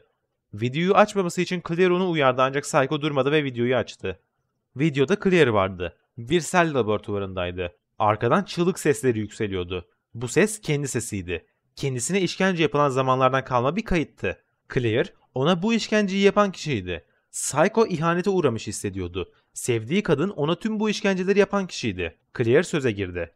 Durumu anlatmaya çalıştı. Zamanında Sel için çalışmıştı. Borç içindeydi, faturalarını ödeyememişti. Sel, onu nano giysi laboratuvarlarında çalışmaya zorlamıştı. Yaptığı şeyden nefret ediyordu ancak yapmak zorundaydı. Direnişe de bu yüzden katılmıştı. Yaptığı tüm bu şeylerden sonra vicdanını rahatlatmak için. Çok pişmandı. Psycho ne yapacağını bilmiyordu. Ama öfkeliydi. Claire üzgündü ancak üzgün ve pişman olması olan bunca şeyi geri almıyordu. Psycho, Claire'ın sadece vicdanını rahatlatmak için onunla birlikte olduğunu, aslında onu sevmediğini düşünmeye başlamıştı. Psycho ve Claire arasındaki tartışmaya Prophet da katıldı. Prophet Claire'ın tarafındaydı. Claire'ın bir seçeneği olmadığını, bunları yapmak zorunda kaldığını söyledi. Yıllardır arkadaş olan Prophet'ın kendisini desteklememesine şaşıran Psycho, Claire'ı bırakıp Prophet'la tartışmaya başladı. O da artık Prophet'ın bir insan olmadığını düşünüyordu. Sadece emirleri uygulayan bir makineydi o. Gerisini düşünmezdi. Prophet herkesin Sel ve Seth uğruna fedakarlıklar yaptığını söyledi. Psycho, Prophet'ın sadece emirleri uygulayan biri olmasından nefret ediyordu. Pek çok arkadaşı Prophet'ın sadece emirleri uygulaması yüzünden ölmüştü. Görünüşe göre Prophet emrinde hayatını kaybeden askerleri unutmuştu. Ama Psycho hatırlıyordu. Yanında kaybettiği 3 arkadaşının künyesini taşıyordu. Jester, Aztek ve Cupcake. Jester ve Aztek 2020 yılında Lingshan adasında Seth izcileri tarafından öldürülmüştü. Prophet az da olsa adada ne ile karşılaşacaklarını biliyordu ama ekibine hiçbir şey söylememişti. Ekibindeki askerler sadece bir arama kurtarma görevine gittiklerini sanıyordu. Cupcake ise 2024 yılında Prophet'ın Alpha Seph'i bulmak için kurduğu ekibe yapılan bir sel saldırısında hayatını kaybetmişti. Prophet yüzünden ölen bu 3 arkadaşının künyesini Prophet'a fırlattı ve bu adamları hatırlayıp hatırlamadığını sordu. Bu adamlar Prophet'ın sadece emirleri uygulaması yüzünden ölen adamlardan sadece bazılarıydı. Prophet Psycho'ya diyecek bir şey bulamadı. O haklıydı. Çok fazla hata yapmıştı. Psycho sessiz kalan Prophet'a nano giysi alıp tek başına savaşmasını söyleyip laboratuvardan ayrıldı. Bir zamanlar hiçbir şeyi umursamayan Psycho şimdi herkes tarafından ihanete uğramış hissediyordu. Claire telsizden Psycho'yu durması için ikna etmeye çalıştı ama Prophet buna izin vermedi. Haklı olan Psycho'ydu. Onların artık bir söz söylemeye hakları yoktu. 30 Kasım 2047. Cell, Sistem X'in kapanmasının sonucunun Alpha Seph'in tekrar işgale başlaması olduğunu biliyordu. Alpha Seph'in esir tutulduğu yıllar boyunca pek çok deney yapmışlardı. Eğer Alpha Seph bir şekilde kaçarsa Seph'lerin 3. aşamasını başlatacaktı. Seph'lerin 3. aşamasında Alpha Seph M33 galaksisine bir solucan deliği açarak oradan dünyaya savaşçı bir Seph'in gelmesini sağlayacaktı. Eğer Seph'ler bir gezegende sorunla karşılaşırlarsa savaşçı Seph çağırıp o gezegendeki engelleri ortadan kaldırıyorlardı. Cell'in Alpha Seph'i durdurmak için bir planı vardı. Eğer uzay yörüngesindeki silahları olan baş meleği tam güçle çalıştırıp New York'u vururlarsa Alpha Seph'i öldürebilirlerdi. Ancak Cell'in içinde bu plana karşı çıkanlar vardı. Alpha Seph çok büyük bir enerji yayıyordu. Eğer onu bir enerji silahla vururlarsa oluşacak patlama dünyanın dış kabuğuna zarar verip tüm dünyaya büyük bir hasar verebilirdi. Birkaç bilim adamının dile getirdiği bu olasılık Cell Yönetim Kurulu tarafından önemsenmedi ve New York'un baş melek uydusu tarafından vurulması için hazırlıklar başladı. Claire, Cell'in veri tabanına sızmıştı. Cell'in planını görebiliyordu. Plan karşısında dehşete kapılmıştı. Tüm bir şehri yok etmeyi planlıyorlardı. Prophet Cell'in planının işe yaramayacağını biliyordu. Pentagon 27 yıl önce Lingshan'da aynısını denemişti. Enerji toplayarak güçlenen bir canlı türüne yüksek enerjili bir silahla saldırmak aptallıktı. Ve Cell bunu deneyecekti. Claire olacaklarının Lingshan'dakine benzeyeceğini düşünüyordu. Kaçıp başka bir yerde yaşama şanslarının olacağını. Ancak Prophet'a göre baş melek saldırısının gerçekleşmesi durumunda dünya yok olacaktı. Yani Lingshan'daki gibi olmayacaktı. Belirli bir alan yerine tüm dünya etkilenecekti. Prophet'ın bu sorunu çözmek için bir planı vardı. Aynı anda hem Seph'lerle hem de Cell ile savaşmak çok zordu ve kaybedecek zamanları yoktu. Eğer sadece Seph'lere odaklanıp onları durdurabilirse Cell baş melek saldırısından vazgeçecekti. Seph'leri durdurmak içinse nano giysiyi kullanacaktı. Laboratuvarda yaptıkları işlemler sonucunda nano giysi Seph'lerle daha kolay etkileşime geçen bir hale bürünmüştü. Eğer bir Seph zihin taşıyıcısına bağlanırsa Seph'leri kontrol altına alabilirdi. Alpha Seph yeryüzünün her bir yanına yayılmış Seph'lere fikirlerini iletmek için zihin taşıyıcıları kullanıyordu. Bunlar Alpha Seph ile yeryüzü Seph'leri arasında köprü görevi görüyordu. Claire bu plandan korkuyordu. Seph ile Prophet'ın etkileşimi çift taraflı olacaktı. Bu etkileşim Proput'a zarar verebilirdi. Hatta ve hatta onu bir sefe bile dönüştürebilirdi. Proput bu riski göze alıyordu. Çünkü ona göre zaferin bedelleri vardı. Yeni bir zafer için her zaman bir öncekinden büyük bir bedel ödemesi gerekiyordu. Sefleri durdurmak için ölerek bir kez bedel ödemişti. Şimdi ise gerekirse sefe dönüşerek bedel ödeyecekti. Bir zihin taşıyıcısı bulup onunla etkileşime geçti. Bir öngörü gördü. Uzayda devasa bir gemiydi bu. Kendine geldiğinde etrafındaki sefler önünde diz çöküyordu. Başarmıştı. Sef kovan zihnine girmişti. Çevredeki sefler onu alfa sef sanıyordu. İlk başta sadece Proput sefleri kontrol ediyordu. Ancak bu durum fazla uzun sürmedi. Alfa sef de Proput'un zihnine girmeye başladı. Proput kontrolü kaybediyordu. Clear telsiz hattından Proput diye bağırıyordu ancak hiçbir şey yapamıyordu. Ne zaman Proput kod adını bırakıp ona gerçek ismi olan Lawrence ile seslendi, işte o zaman kontrolü geri aldı. Bu ismi uzun zamandır duymuyordu. Nano giysiye sahip olduğundan beri Lawrence Barnes olmayı bırakmıştı. Şimdilerde sadece bir makine gibi hareket ediyordu. Belki de bir makineydi. Gerçek Lawrence Barnes kendi hayatına son vermişti. Şimdiki Proput nano giysinin geliştirdiği bir klondan ibaretti. Artık sadece Proput olmuştu. Lawrence Barnes'tan eser kalmamıştı. Proput'un kendine gelmesiyle gerçek Alpha Sef tekrardan sefleri yönetmeye başladı ve çevresindeki tüm sefler Proput'a saldırmaya başladı. Proput kovan zihniyle etkileşime girmişti ve bu etkileşim nano giysiyi çok daha güçlü hale getirmişti. Kovan zihninde fikirler saf enerjiyle iletiliyordu ve nano giysi de saf enerjiyle fazladan şarj olmuştu. Nano giysinin bu enerjisi bitene kadar ona saldıran seflerden hasar bile almadı. Şarj bittiğinde sefler de bitmişti. Kovan zihninin saf gücünü gören Proput aynı şeyi tekrar denemek istiyordu. Ancak Clear'ın endişeleri vardı. Proput'un kontrolü kaybedeceğini düşünüyordu. Ayrıca yeni bir planı da vardı. Elde ettiği verilere göre Cell, New York'taki tüm tesislerini boşaltmıştı. Ama biri hariç. Bu tesisin baş meleğin yönetildiği tesis olduğunu düşünüyordu. Plan Proput'a da mantıklı gelince ikisi de tesise doğru yola çıktılar. Clear bir direniş ekibiyle ilerliyordu ancak yolda seflerin saldırısına uğradı. Acil yardıma ihtiyaçları vardı. Proput dışında umutları yoktu. Bunun üzerine Proput, Clear ve ekibine doğru ilerlemeye başladı. Ancak Proput yetişene kadar çoktan ölmüş olacaklardı. Sefleri durdurmak mümkün değildi. Çok fazlalardı. Clear telsiz hattını kullanarak son sözlerini söyledi ve Proput ile vedalaştı. Ondan son bir istek olarak baş meleği durdurmasını istedi. Tüm umutlar kesilmişken gökyüzünde bir bitol gözüktü. Psycho bir bitol aracı bulmuştu ve onları kurtarmaya geliyordu. Hala Clear'a kızgındı ancak onu seviyordu da. Bu yüzden onları kurtarmaya gelmişti. Sefleri durduracak silah gücüne sahip değildi. Ancak onları oradan tahliye edebilirdi. Tahliye tamamlandığında Karraş'tan bir yardım sinyali aldılar. Psycho ve Clear, Vitol yardımıyla hızlıca Rush'ın yanına doğru yola çıktı. Rush, Cell'in eski başkanıydı. Baş meleğin yapım sürecinde o da vardı. Rush'ın yardımıyla baş meleği durdurabilirlerdi. Proput da bu sırada bir araç buldu ve araçla Cell tesisine doğru ilerlemeye başladı. Rush'ı alan Psycho ve Clear, Proput'la Cell tesisinde buluştu. Rush ve diğer direniş üyelerini taşıyan Vitol, Cell tesisine vardığında tüm sefler geri çekildi. Sanki baş meleğin direniş tarafından durdurulması için direnişe yardım ediyorlardı. Proput ve diğerlerinin seflerin neden geri çekildiğine dair en ufak bir fikri bile yoktu. Rush, baş meleğin herkes için bir tehdit olduğunu, hızlı hareket edilmesi gerektiğini söylüyordu. Çok ilerlediklerini, bu noktadan sonra her şeyi kaybedemeyeceklerini anlatıyordu. Hemen kontrol panelinin olduğu odaya girdiler. Ancak çok geç kalmışlardı. Baş melek çoktan New York'un üstüne gelmişti. Hatta geri sayım bile başlamıştı. 16 saniye içinde tüm New York havaya uçacaktı. Clear ve Proput hemen durdurma komutlarını girmeye başladı. Ancak başaramadılar. Gökten bir ışık indi ve büyük bir patlamanın ışığı üzerlerine doğru gelmeye başladı. Işık geçtiğinde hala yaşıyorlardı. Baş meleği tamamen durduramamışlardı. Ancak tam güçle saldırı yapmasını engellemişlerdi. Baş melek sadece %5'lik bir enerjiyle saldırmıştı. Ancak bu güç yine de şehrin büyük bir kısmını yıkmaya yetmişti. Fakat bedel vermeden zafer kazanmak mümkün değildi ve bu bir zaferdi. Rush, Proput ve diğerlerine teşekkür etmeye başladı. Her şey sona ermiş gibi konuşuyordu. Cell'in hapishanesinden kurtulmak için onların yardımına ihtiyacı olduğunu ve onların sayesinde kurtulduğunu, çocuklarının o hapishanedeyken akılsız kaldıklarını söylüyordu. Proput tüm olan biteni o an anladı.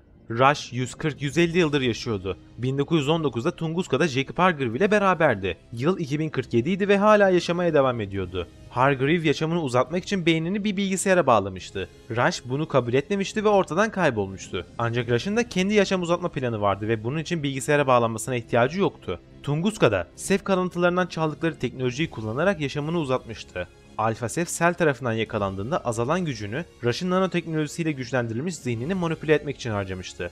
Bunca zamandır Rush'ın bedenini kullanan Alpha Sef'in ta kendisiydi. Rush bu yüzden önce Cell'e zarar vermeye çalışmış, Cell'den kovulunca ise Cell'e karşı direniş kurmuştu. Şimdi ise Cell'in Alpha Sef'e karşı olan tüm önlemlerini sona erdirmişti. Artık Celt Sef'leri durdurmak için hiçbir şey yapamazdı. Rush'ın bedenindeki Alpha Sef kısa süre içerisinde gerçekleşecekleri anlatmaya başladı. 3. aşama başlıyordu. Dünyadan M33 galaksisine doğru bir solucan deliği açılacaktı. Bu delikten Sef'lerin takviye kuvvetleri gelecekti. Dünyadaki Sef'ler sadece amatörlerdi. M33 galaksisinde milyarlarca yıllık savaş deneyimi olan savaşçı Sef'ler vardı. Dünyadaki Sef'leri bile zar zor durduran insanlık bu Sef'lere karşı en ufak bir şey yapamazdı. Artık Alpha Sef'in Rush'a ve diğer direniş üyelerine ihtiyacı yoktu. Önce direniş üyelerini, sonra ise Rush'ı öldürecekti. Rush'ın bedenini Sef teknolojisiyle güçlendirilmiş bir enerji silahı gibi kullanıp Prophet'a saldırdı. Clear, Prophet'u kurtarmak için enerji silahının önüne atlayınca Psycho tabancasıyla Rush'ı vurdu. Rush darbenin etkisiyle Alpha Sef'in kontrolünden çıktı. Psycho Clear'ı dışarı çıkartırken Prophet Rush'ın yanına gitti. Ondan Alpha Sef'e dair bir bilgi almayı ümit ediyordu. Rush, Prophet'ın azmini ve kararlılığını kastederek Sef'in asla buna sahip olamayacağını söyledi. Fazla zamanı yoktu. Prophet'a kaçmasını söyledi. Prophet odadan ayrılırken Alpha Sef Rush'ı öldürdü ve Prophet'a yöneldi. Sıradaki hedef Prophet ve diğer direniş üyeleriydi. Bir Vitol yardımıyla kaçmayı deneseler de başarısız oldular ve Vitol yere çakıldı. İndiklerinde Clear ağır yaralıydı. Sef silahı onu zaten yaralamıştı ve üzerine Vitol ile yere çakılmışlardı. Clear ölmek üzereydi. Psycho Clear'ı hayatta tutmak için çabalıyordu. Derisini yüzen kişinin o olduğunu öğrendiğinden beri Clear ile doğru dürüst konuşmamıştı. Ona kızgındı, ancak şimdi gözlerinin önünde ölüyordu. Onunla kavga ettiği için pişmandı. Clear geçmişte yaptıklarından dolayı Psycho'dan kendisini affetmesini istedi. Psycho onu affetti ve Clear affedilmenin verdiği vicdani rahatlıkla hayatta kalma mücadelesini bıraktı. Psycho acısını yaşıyordu. Sevdiği kadın kollarında ölmüştü. Ancak Prophet'ın başka bir derdi vardı. Yeni bir Vitol bulup Alpha Sef'i durdurmak için ilerlemeleri gerekiyordu. Eğer Alpha Sef'in açtığı solucan deliğini kapatamazlarsa dünyadaki herkes ölecekti. Psycho bunu duyunca çılgına döndü. Tek bir kişiyi bile kurtaramamıştı. Birkaç saniye önce sevdiği kadın kollarında can vermişti. O sadece bir insandı. Artık Psycho değildi. Michael Sykes'tı. Prophet Psycho'nun bu sözlerini duyunca sinirle Psycho'yu tutup fırlattı. Psycho nano giysiye sahip olsa daha yararlı olacağını düşünüyordu. Ancak bu yanlıştı. Prophet nano giysi yüzünden yıllarca esir tutulmuştu. Psycho'nun insan olarak kalması Prophet'ı ve diğerlerini kurtarmıştı. Eğer Psycho'da nano giysi giyiyor olsaydı herkes çoktan ölmüştü. Prophet en başından beri Sef'lere karşı savaşanların nano giysi değil, nano giysinin içindeki insanlar olduğunu söyledi. Nomad, Jester gibi pek çok kişi, pek çok arkadaşları Sef'lere karşı savaşmıştı. Savaşanlar nano giysi değildi. Nano giysinin içindeki insanlardı. Onlarca asker arasından artık sadece 2 kişi kalmışlardı. Eğer vazgeçmezlerse bir ihtimal dünyayı kurtarabilirlerdi. Prophet Clear'ın hareketsiz bedenini gösterip Clear'ın ne isteyeceğini sordu. Pes etmesini mi yoksa sonuna kadar savaşmasını mı isterdi? Psycho bir süre sessiz kaldı. Düşündü ve bir karar verdi. Savaşmaya devam edecekti. Prophet'tan Sef hava savunma sistemlerini kapatmasını istedi. Psycho ise bir Vitol bulacaktı. Prophet hava savunma sistemlerini kapatmak için ilerlemeye başladı. Psycho da Clear'ın cesediyle vedalaştı ve harekete geçti. Hava savunma sistemlerini kapatmak isteyen Prophet sistemin enerji aldığı güç kaynaklarını tespit edip imha etti. Güç alamayan Sef savunma sistemleri etkisiz kaldı.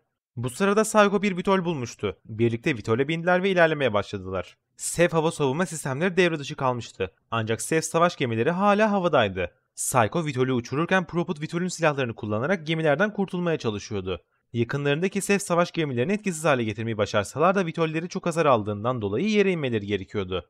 Yere indikleri anda Sef'lerin bir pususuna düştüler. Prophet hemen öne çıktı ve Psycho'ya Vitol'ü onarmasını söyledi. Psycho Vitol'ü onarırken Prophet da onu Sef'lerden koruyacaktı. Psycho çatışmaya girememekten dolayı biraz hönkürse de Prophet'ın dediğini yaptı ve Vitol'ü onardı. Tekrar havalanmayı denediklerinde ikisinin de beklemediği bir şey oldu. Daha önce hiç görmedikleri bir Sef türü çatışma sahasındaydı. Bu bir Mastermind'tı. Dev bir yengece benzeyen bu Sef, Prophet'ı bir enerji ışınıyla kendisine doğru çekti. Işının etkisiyle birlikte Prophet Vitol'den yere düştü. Mastermind aynı zamanda kendi etrafında dönerek hava akımı oluşturabiliyordu. Bu sayede Vitol'ün dengesini bozdu ve içinde Psycho olan Vitol yere çakıldı. Prophet Mastermind'a karşı savaşıyordu ancak Mastermind yenilmiyordu. Mastermind belirli aralıklarla enerji ışınları saçıyordu. Bu ışınlarla Prophet'ın zihnine girmeye çalışıyordu. Ancak yıllardır Sef teknolojisi ile iç içe yaşayan Prophet bu ışına karşı koyabiliyordu. Hatta bu ışını Mastermind'a geri yönlendirebiliyordu. Bu sayede Mastermind'ı etkisiz hale getirebildi. Mastermind'i yenen Prophet Psycho'yu aramak için etrafa bakınmaya başladı. Etrafa bakarken yerden gökyüzüne doğru yükselen bir ışın gördü. Bu ışın Alpha Sef'in finalinin son aşamasıydı. Sef'lerin 3. aşaması başlamak üzereydi. Dünya ve M33 galaksisini birbirine bağlayan bir solucan deliği açılıyordu. Işık giderek büyüyordu ve büyürken çevresindeki her şeyi yutuyordu. Tüm binalar yıkılıyordu. Prophet'ın üzerine durduğu yapı da bu kargaşa içerisinde çöktü ve Prophet bayıldı. Kendine geldiğinde mağara gibi bir yapının içerisindeydi. Çöken binalar bir çeşit mağara oluşturmuştu. Mağara içerisinde telsiziyle Psycho'ya ulaşmayı denese de başarısız oldu. Psycho'yu aramak için harcayacak zamanı yoktu. Işına doğru gidip Alpha Sef'i öldürmeyi deneyecekti. Bu sayede solucan deliğini kapatabileceğini umuyordu. Mağarada ilerlerken sesler duymaya başladı. Bu sesleri söyleyen Sef kovan zihniydi. Yıllarca nano giysiyle yaşamak onu kovan zihnine karşı dayanıksız hale getirmişti. Onu kovan zihninin yıkıcı etkisinden koruyan tek şey giysideki nano makineler, yani nanitlerdi. Nanitler zihninin ve vücudunun Sef ile tam bağlantı kurmasını engelliyordu. Proput laboratuvarda Clear'dan nanit korumasını devre dışı bırakmasını istemişti. Bu sayede Sef ile tam bağlantı kurabilecek, onları bu şekilde yenmeyi deneyebilecekti. Bu sayede Mastermind'i yenmişti. Ancak nanitlerin devre dışı kalmasının dezavantajları başlamıştı. Kovan zihnine yenik düşüyordu. Çeşitli sesler duyuyordu. Bu sesler kendisinin ve arkadaşlarının anılarına aitti. Alpha Sef kovan zihnini kullanarak Proput'un zihnini bozmaya çalışıyordu. Bu sayede fiziken savaşmadan Proput'u devre dışı bırakabilecekti. Ancak Proput'un pes etmeye niyeti yoktu. Kovan zihnine direne direne ışına doğru ilerlemeye devam etti. Alpha Sef ışını koruyordu. Proput'u yolda etkisiz hale getirmeyi denemişti ama başaramamıştı. Şimdi yüz yüze savaşmaları gerekiyordu. İki tarafında pes etmeye niyeti yoktu. Alpha Sef, M33 galaksisinden yüz milyonlarca yıl önce ayrılmıştı. 65 milyon yıl önce dünyaya gelmişti. Kozmik ölçekte bile çok uzun zaman alan bir planın parçasıydı. Proput ise hayatının son 27 yılını Seflerle savaşarak harcamıştı ve bu uğurda ölmüştü. Ölmeden önce nano giysisini Alcatraz adında bir askere vermişti. Nano giysi zamanla Alcatraz'ı Proput'a dönüştürmüştü. Alcatraz'ın vücudu her hasar aldığında nano giysi Proput'un DNA'sı ile üretilen dokularla onu tedavi etmişti. Bu işlem zamanla Alcatraz'ı Proput'un aslından ayrılması imkansız bir kopyasına çevirmişti. Şu an yaşayan Proput bir klondan ibaretti. Gerçek Proput ölmüştü ama gerçek Proput'un zihnine sahipti. Ayrıca gerçek Proput'un amaçlarına da sahipti ve bu amaç Sefleri durdurmaktı. İki canlı amaçlarını yerine getirmek üzere son bir karşılaşmaya çıkıyordu. Sadece biri kazanacaktı. Uzun süren bir düellonun ardından Proput yenik düştü. Alpha Sef Proput'a son ve bitirici darbeyi vurmak için yaklaştı. Tam Proput'un işi bitmek üzereyken Psycho Vitoli ile Alpha Sef'i vurdu. Sersemleyen Alpha Sef Proput'u öldürmek için hazırladığı atışı Psycho'nun Vitoli'ne yaptı ve Vitol yere çakıldı. Alpha Sef'in açık verdiğini gören Proput nanoteknolojiyle yeniden tasarlanmış yayının kirişini çekti ve Alpha Sef'i vurdu. Zayıf noktasından vurulan Alpha Sef öldü. Ölen Alpha Sef ile birlikte kovan zihni tamamen çöktü. Bu sayede tüm Sefler ölmeye başladı. Proput sonunda Alpha Sef'i öldürmüştü. Hayatını adadığı mücadeleyi kazanmıştı. En azından o öyle sanıyordu. Hemen Psycho'nun düşen Vitoli'nin yanına gitti. Psycho yaşıyordu. Ancak Vitoli'nin enkazından çıkamıyordu. Kablolara takılmıştı. Proput onu kurtarmaya çalışırken Psycho eliyle arkasını işaret etti. Solucan deliği kapanmamıştı. Hala aktifti. Alpha Sef ölmesine rağmen delik kapanmamıştı. Deliğin muazzam bir çekim kuvveti vardı. Proput bile ona zar zor karşı koyuyordu. Psycho'nun dolandığı kabloları çözmeye çalışırken deliğe karşı koyamaz hali geldi ve gökyüzüne doğru yükseldi. Delik Proput'u içine çekti. Kendine geldiğinde uzaydaydı. Uzay boşluğunda süzülüyordu. Bu anı daha önce de görmüştü. Alpha Sef ona göstermişti. Alpha Sef en başından beri olacakları biliyordu. Solucan deliği açıktı ve içinden devasa bir Sef geliyordu. M33 galaksisinden gelen gezegen boyutundaki bir savaşçı Sef. Alpha Sef bu anı yıllar önce ona göstermişti. Yapacak hiçbir şeyi olmadığını da göstermişti. Ancak şimdi durum biraz farklıydı. Uzaydaydı. Sel'in dünya yörüngesine yerleştirdiği baş melek silahının yanındaydı. Baş melek neredeyse dünyayı havaya uçurabilecek bir güçteydi. Bunu kullanarak savaşçı Sef'i durdurabilirdi. Gitti ve vuruşunu yaptı. Beklediği gibi olmuştu. Savaşçı Sef daha portaldan geçemeden patlamıştı. Gezegen boyutunda bir canlının patlamasıyla oluşan etki Proput'u dünyaya doğru savurdu. Proput uzaydan dünyaya düşmeye başladı. Nano giysi sürtünme kuvvetinin etkisiyle yanmaya başladı. Sef ve insan teknolojisinin müthiş bir birleşimi olan nano giysi uzaydan düşmeye bile direnebildi. 1 Aralık 2047. Proput gözlerini bir adada açtı. Bu ada her şeyin başladığı yer olan Lingshen'di. Her şeyin başladığı yere geri gelmişti. Adanın terk edilmiş barakalarından birine gitti. Çalışan bir radyo buldu. Radyoda senatörlüğe yükselen Tara Strickland konuşuyordu. Bir basın açıklaması yapıyor gibiydi. İnsanlığın teknolojik gelişmeler uğruna neler kaybettiği hakkında konuşuyordu. Hargreave Rush biyokimyasalın teknolojik gelişme uğruna yaptıkları neredeyse dünyanın sonunu getirmişti. Kıl payı ikinci bir şans kazanmışlardı. İnsan teknolojik gelişme uğruna gerçekte ne olduğunu unutmuştu. Proput düşünmeye başladı. O da teknolojiye güvenme hatasına düşmüştü. Askerliğe başladığı ilk güne dair bir anısı aklına geldi. O ilk gün iyi bir askerin neye güvenmesi gerektiğini öğretmişlerdi. İyi bir asker ne son teknoloji ekipmanlarına ne de istihbaratına güvenmeliydi. Güvenebileceği tek şey kendisiydi. Yıllarca Nano giysiye güvenerek bir hata yapmıştı. Ama hata yapmak da zaten insani bir özellikti. Hayatını adadığı savaş artık sona ermişti. O artık Probot adındaki ölüm makinesi değildi. Lawrence Barnes'tı.